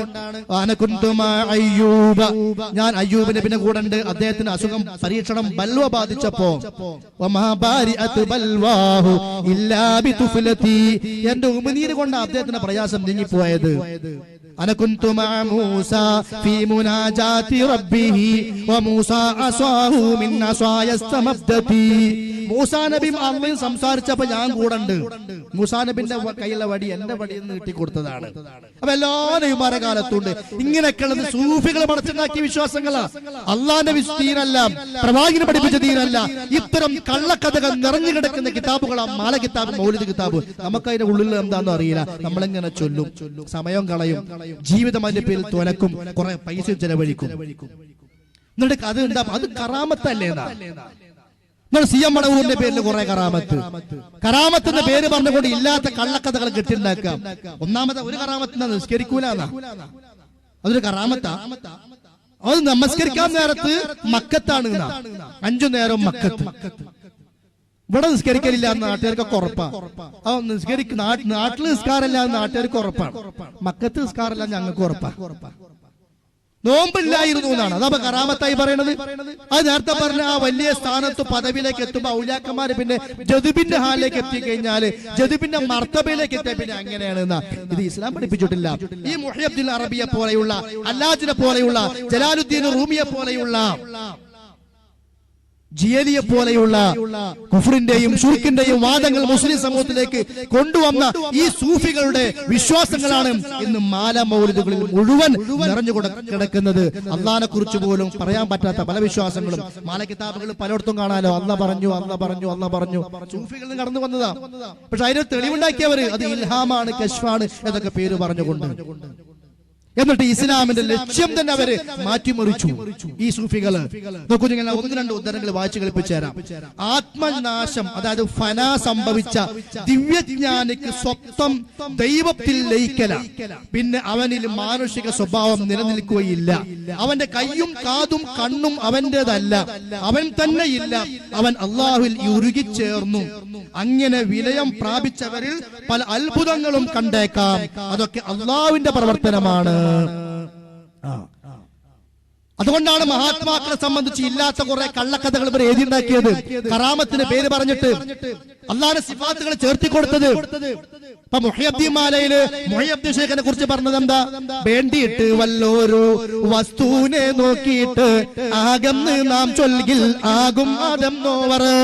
ഒരു വസ്തുവിനെ നോക്കിയിട്ട് കുൻ ആകി എന്ന് പറഞ്ഞാൽ ഉടനെ അത് ആകുന്ന അള്ളാഹിന്റെ വിശേഷണല്ലേ, അള്ളാഹിന്റെ സിഫത്തല്ലേ? നേരത്തെ പറഞ്ഞില്ല അള്ളാഹിന് 99 നാമങ്ങൾ മുഹയ്യദ്ദീൻ ശൈഖിനുണ്ട്. ഇത് എവിടുന്ന് കടന്നു വന്നു? ഖുർആനല്ല, ഹദീസല്ല, സമസ്തക്കാരെ കൊണ്ട് നടക്കുന്ന മാല കിതാബുകൾ, ഇത്തരം കള്ളക്കഥകൾ സൂഫികളിലൂടെ കടന്നു വന്നതാ. അതിന്റെയും അടിസ്ഥാനം എന്താണ്? ഷിയാക്കളിലാ കിടക്കുന്നത്. അതുകൊണ്ടാണ് നബി സല്ലല്ലാഹു അലൈഹി വസല്ലം മിഅ്റാജ് പോയപ്പോ ആകാശലോകത്ത് വെച്ചുകൊണ്ട് അലിയെ കണ്ടു എന്ന് പറയുന്ന മൗലിദ് കിതാബുകളിലെ വരികൾ ഇന്നും പണം കൊടുത്തുകൊണ്ട് നമ്മുടെ സാധാരണക്കാർ ചൊല്ലിക്കൊണ്ടിരിക്കുകയാ. വീട്ടിൽ ഖൈറും ബറക്കത്തും ഉണ്ടാകാൻ, പരലോകത്ത് പുണ്യം കിട്ടാൻ, വീട്ടിലെ കടങ്ങളും ബുദ്ധിമുട്ടുകളും തീരാൻ. ആര് പഠിപ്പിച്ച വിശ്വാസമാണിത്? എവിടെ പോയാലും സൂഫിസത്തിലേക്ക് ചെന്നെത്തിച്ചേരുന്നത്. നോക്കൂ നിങ്ങൾ, അവസാനം ഇവര് പറയാണ്, ഈ അവസ്ഥയിൽ സൃഷ്ടിയും സൃഷ്ടാവും രണ്ടുണ്ടെന്ന് കരുതുന്നത് തന്നെ ശിർക്കാണ്. സൃഷ്ടി സൃഷ്ടാവ് എന്ന രണ്ടുണ്ടെന്ന് വിശ്വസിക്കുന്നത് ശിർക്കാണ്. അല്ലാഹ് ലോകത്ത് അങ്ങനെ പഠിപ്പിച്ചിട്ടില്ല. അല്ലാഹ് പഠിപ്പിച്ചതെല്ലാം എല്ലാ സൃഷ്ടികളാണ്, എല്ലാ സൃഷ്ടികളാണ്. അല്ലാഹു ഖാലിഖു കുല്ലി ഷൈഇൻ എന്ന ആയത്ത് വെച്ചിട്ട്, അതേപോലെ വ്യത്യസ്തങ്ങളായ ആയത്തുകളിലൂടെ അല്ലാഹ് മഖ്ലൂക്കിനെ വേറെ തിരിച്ചു പറഞ്ഞു. മഖ്ലൂക്കും ഖാലിഖും ഒന്നാണ് എന്ന വിശ്വാസം അല്ലാഹ് പഠിപ്പിച്ചിട്ടില്ല. അങ്ങനെ ഖാലിഖും മഖ്ലൂക്കും രണ്ടാണെന്ന് പറയാൻ പാടില്ല എന്നാ സൂഫികൾ പറയുന്നത്. അങ്ങനെ വിശ്വസിച്ചാൽ എന്താണ്? അത് ശിർക്കാണ്. അതുകൊണ്ടാണ് മുഹയ്യദ്ദീൻ ശൈഖിനെ കുറിച്ച്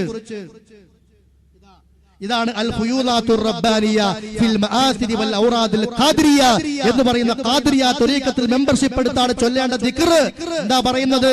അനൽ വാഹിദുൽ ഫർദുൽ കബീറു ബിദാതിഹി അനൽ വാസിഫുൽ മൗസൂഫു ശൈഖ തരീഖതി. എന്നിട്ട് അടുത്തൊരു വരി, ആ വരി കഴിഞ്ഞിട്ട് മൂന്നാമത്തെ വരി എന്താണെന്നറിയോ? വമാ ഖുൽതു ഹത്താ ഖീല ലീ ഖുൽ വലാ തഖഫ് ഫഅൻത വലി ഫീ മഖാമിൽ വിലായതി. എന്താ പറയുന്നത്? അനൽ വാഹിദു, ഞാൻ ഏകനാണ്. ആര്? മുഹയ്യദ്ദീൻ ശൈഖ്. ഞാൻ ഏകനാണ്. അൽ ഫർദുൽ കബീറു, ഞാൻ ഫർദാണ്, കബീറാണ്. ഇതൊക്കെ പറഞ്ഞിട്ട് പിന്നെ മൂന്നാമത്തെ വരിൽ എന്താ പറയുന്നത്? വമാ ഖുൽതു ഹത്താ ഖീല ലീ ഖുൽ വലാ തഖഫ് ഫഅൻത വലി ഫീ മഖാമിൽ വിലായതി. നീ പറഞ്ഞോ എന്ന് അല്ലാഹ് എന്നോട് പറഞ്ഞിട്ട് ഞാൻ പറയാണ്, എന്റെ ഇഷ്ടപ്രകാരം പറഞ്ഞതല്ല. അപ്പൊ അല്ലാഹ് എപ്പോഴാ പറഞ്ഞത്? അതാ ഇൽഹാം. നിങ്ങളുടെ മുസ്ലിയാക്കന്മാരെ പ്രസംഗിച്ച് നടക്കുക. എന്തിനാ നിങ്ങൾ ഇൽഹാമിനെ നിഷേധിക്കുന്നത്? അല്ലാഹു തആല തേനീച്ചയ്ക്ക് ഇൽഹാം കൊടുത്തില്ലേ? വഹയി കൊടുത്തില്ലേ? മറിയം ബീവിക്ക് വഹയി കൊടുത്തില്ലേ? അത് പ്രവാചകനല്ലല്ലോ, പെണ്ണ് പ്രവാചകനാവില്ലല്ലോ, അപ്പൊ അത് ഇൽഹാമല്ലേ? മൂസാ നബിന്റെ അമ്മക്ക് വഹയി കൊടുത്തില്ലേ? ഉണ്ട്. അതൊക്കെ ഖുർആനിലുണ്ട്. അതൊക്കെ പ്രമാണം കൊണ്ട് സ്ഥിരപ്പെട്ടതാണ്. എന്നാലോ ഇത് പിൽക്കാലത്ത് വന്ന കള്ളക്കഥകളാണ്. അപ്പൊ റബ്ബുമായി ബന്ധപ്പെട്ടുകൊണ്ടുള്ള വിശ്വാസം സൂഫികളുടെ ശരിയല്ല. ആ ശരിയല്ലാത്ത വിശ്വാസമാണ് അറിഞ്ഞോ അറിയാതെയോ നമ്മുടെ സാധാരണക്കാരായ ആളുകൾ ഉസ്താദുമാരെ വാക്ക് കേട്ടുകൊണ്ട് മാല കിതാബുകളിലൂടെ ചൊല്ലിക്കൊണ്ടിരിക്കുന്നത്. നോക്കൂ നിങ്ങൾ, അല്ലാഹു അല്ലാതെ മറ്റൊന്നുമില്ല എന്ന വാദത്തിലൂടെ എന്തിനാരാധിച്ചാലും അത് അല്ലാഹുവോടുള്ള ആരാധനയാണെന്ന വിശ്വാസത്തിലേക്ക് സൂഫികളെത്തി. അല്ലാഹു അല്ലാത്ത മറ്റൊന്നുമില്ല, എല്ലാം അള്ളയാണ്. അപ്പൊ ഇതോ അള്ളയാണ്, കല്ലോ അള്ളയാണ്, മരോ അള്ളയാണ്, വിഗ്രഹമോ അള്ളയാണ്. അപ്പൊ വിഗ്രഹത്തെ ആരാധിച്ചാലോ അള്ളാഹനെ ആരാധിച്ച പോലെ ഒരു കുഴപ്പമില്ല. മനസ്സിലായോ? ഇതാണ് ശിർക്ക് പറയുന്നത്. ഇതാ കുഫ്ർ ഞാൻ നേരത്തെ പറഞ്ഞത്. കേട്ടോളൂ, നിന്റെ രക്ഷിതാവ് വിധിച്ചിരിക്കുന്നു. ഇബ്നു അറബി പറയാ, നിന്റെ രക്ഷിതാവ് വിധിച്ചിരിക്കുന്നു, അവനെ അല്ലാതെ നിങ്ങൾ ആരാധിക്കുകയില്ല. ഏതാണ് ആയത്ത്? അമറ അല്ലാ തഅബുദു ഇല്ലാ ഇയ്യാ. അതിന്റെ അർത്ഥം എങ്ങനെയാ? അവനെ അല്ലാതെ മറ്റൊന്നിനെയും നിങ്ങൾ ആരാധിക്കരുത് എന്നാണ്. പക്ഷെ ഇബ്നു അറബി കൊടുത്ത വ്യാഖ്യാനം എന്താണെന്നറിയോ? അവനെ അല്ലാതെ നിങ്ങൾ ഒന്നിനെയും ആരാധിക്കൂല. അപ്പൊ എന്തിനെ ആരാധിച്ചാലും എവിടേക്ക് ആരാധന എത്തുക? അള്ളാഹുവിലേക്ക്. കാരണം എന്താ? അതൊക്കെ അള്ളയാണ്. എന്തേ കാരണം? അള്ളേ ഉള്ളൂ, വേറൊന്നുമില്ല. ലാ മൗജൂദ ഇല്ലല്ലാഹ്. അപ്പൊ എന്ത് കല്ലിന്റെ മുമ്പിൽ സുജൂദ് ചെയ്താലും ലാ ഇലാഹ ഇല്ലല്ലാഹ് ഉറച്ചു വിശ്വസിക്കുന്നവർ സുന്നി, കല്ലിന്റെ മുമ്പിൽ സുജൂദ് ചെയ്താലും അത് ശിർക്കാണെന്ന് പറയാൻ പറ്റില്ല എന്ന് ഒരു സഖാഫി അൽ കാമിൽ എഴുതി വെച്ചിട്ടുണ്ടെങ്കിൽ ആ വിശ്വാസം ഈ സൂഫിസത്തിലൂടെ ഷിയാക്കളുടെ കടന്നു വന്നതാ. ഇത് മൂത്തത് കൊണ്ടാണ് അവസാനം ഹല്ലാജിനെ പോലുള്ള ചില ആളുകൾക്ക് എന്ത് പറഞ്ഞത്? അനൽ ഹഖു, ഞാൻ തന്നെയാണ് ഹക്ക്. മാഫി ജൈബി ഇല്ലല്ലാഹ്, എന്റെ പോക്കറ്റിലും അല്ലാണ്ട് വേറൊന്നുമില്ല. പിന്നെ സുബ്ഹാനി, ഞാൻ അത്ര പരിശുദ്ധവാനാണ്. സുബ്ഹാനല്ലാഹ് പറയേണ്ട ആവശ്യമില്ല, ഞാനും അല്ലാഹേനോ, ഞാനും അല്ലാഹേ മാറി. അപ്പൊ ഞാൻ എന്താ? സുബ്ഹാനി സുബ്ഹാനി സുബ്ഹാനി സുബ്ഹാനി സുബ്ഹാനി. അവരുടെ ദിക്റാണിത്. വമൽ കൽബു വൽ ഖിൻസീറു ഇല്ലാ ഇലാഹുനാ വമല്ലാഹു ഇല്ലാ റാഹിബുൻ ഫീ കനീസതി. നായ ഇലാഹാണ്, പന്നി ഇലാഹാണ്. കാരണം എന്താ? ഒക്കെ ഇലാഹല്ലോ, എല്ലാം ഒന്നല്ലേ?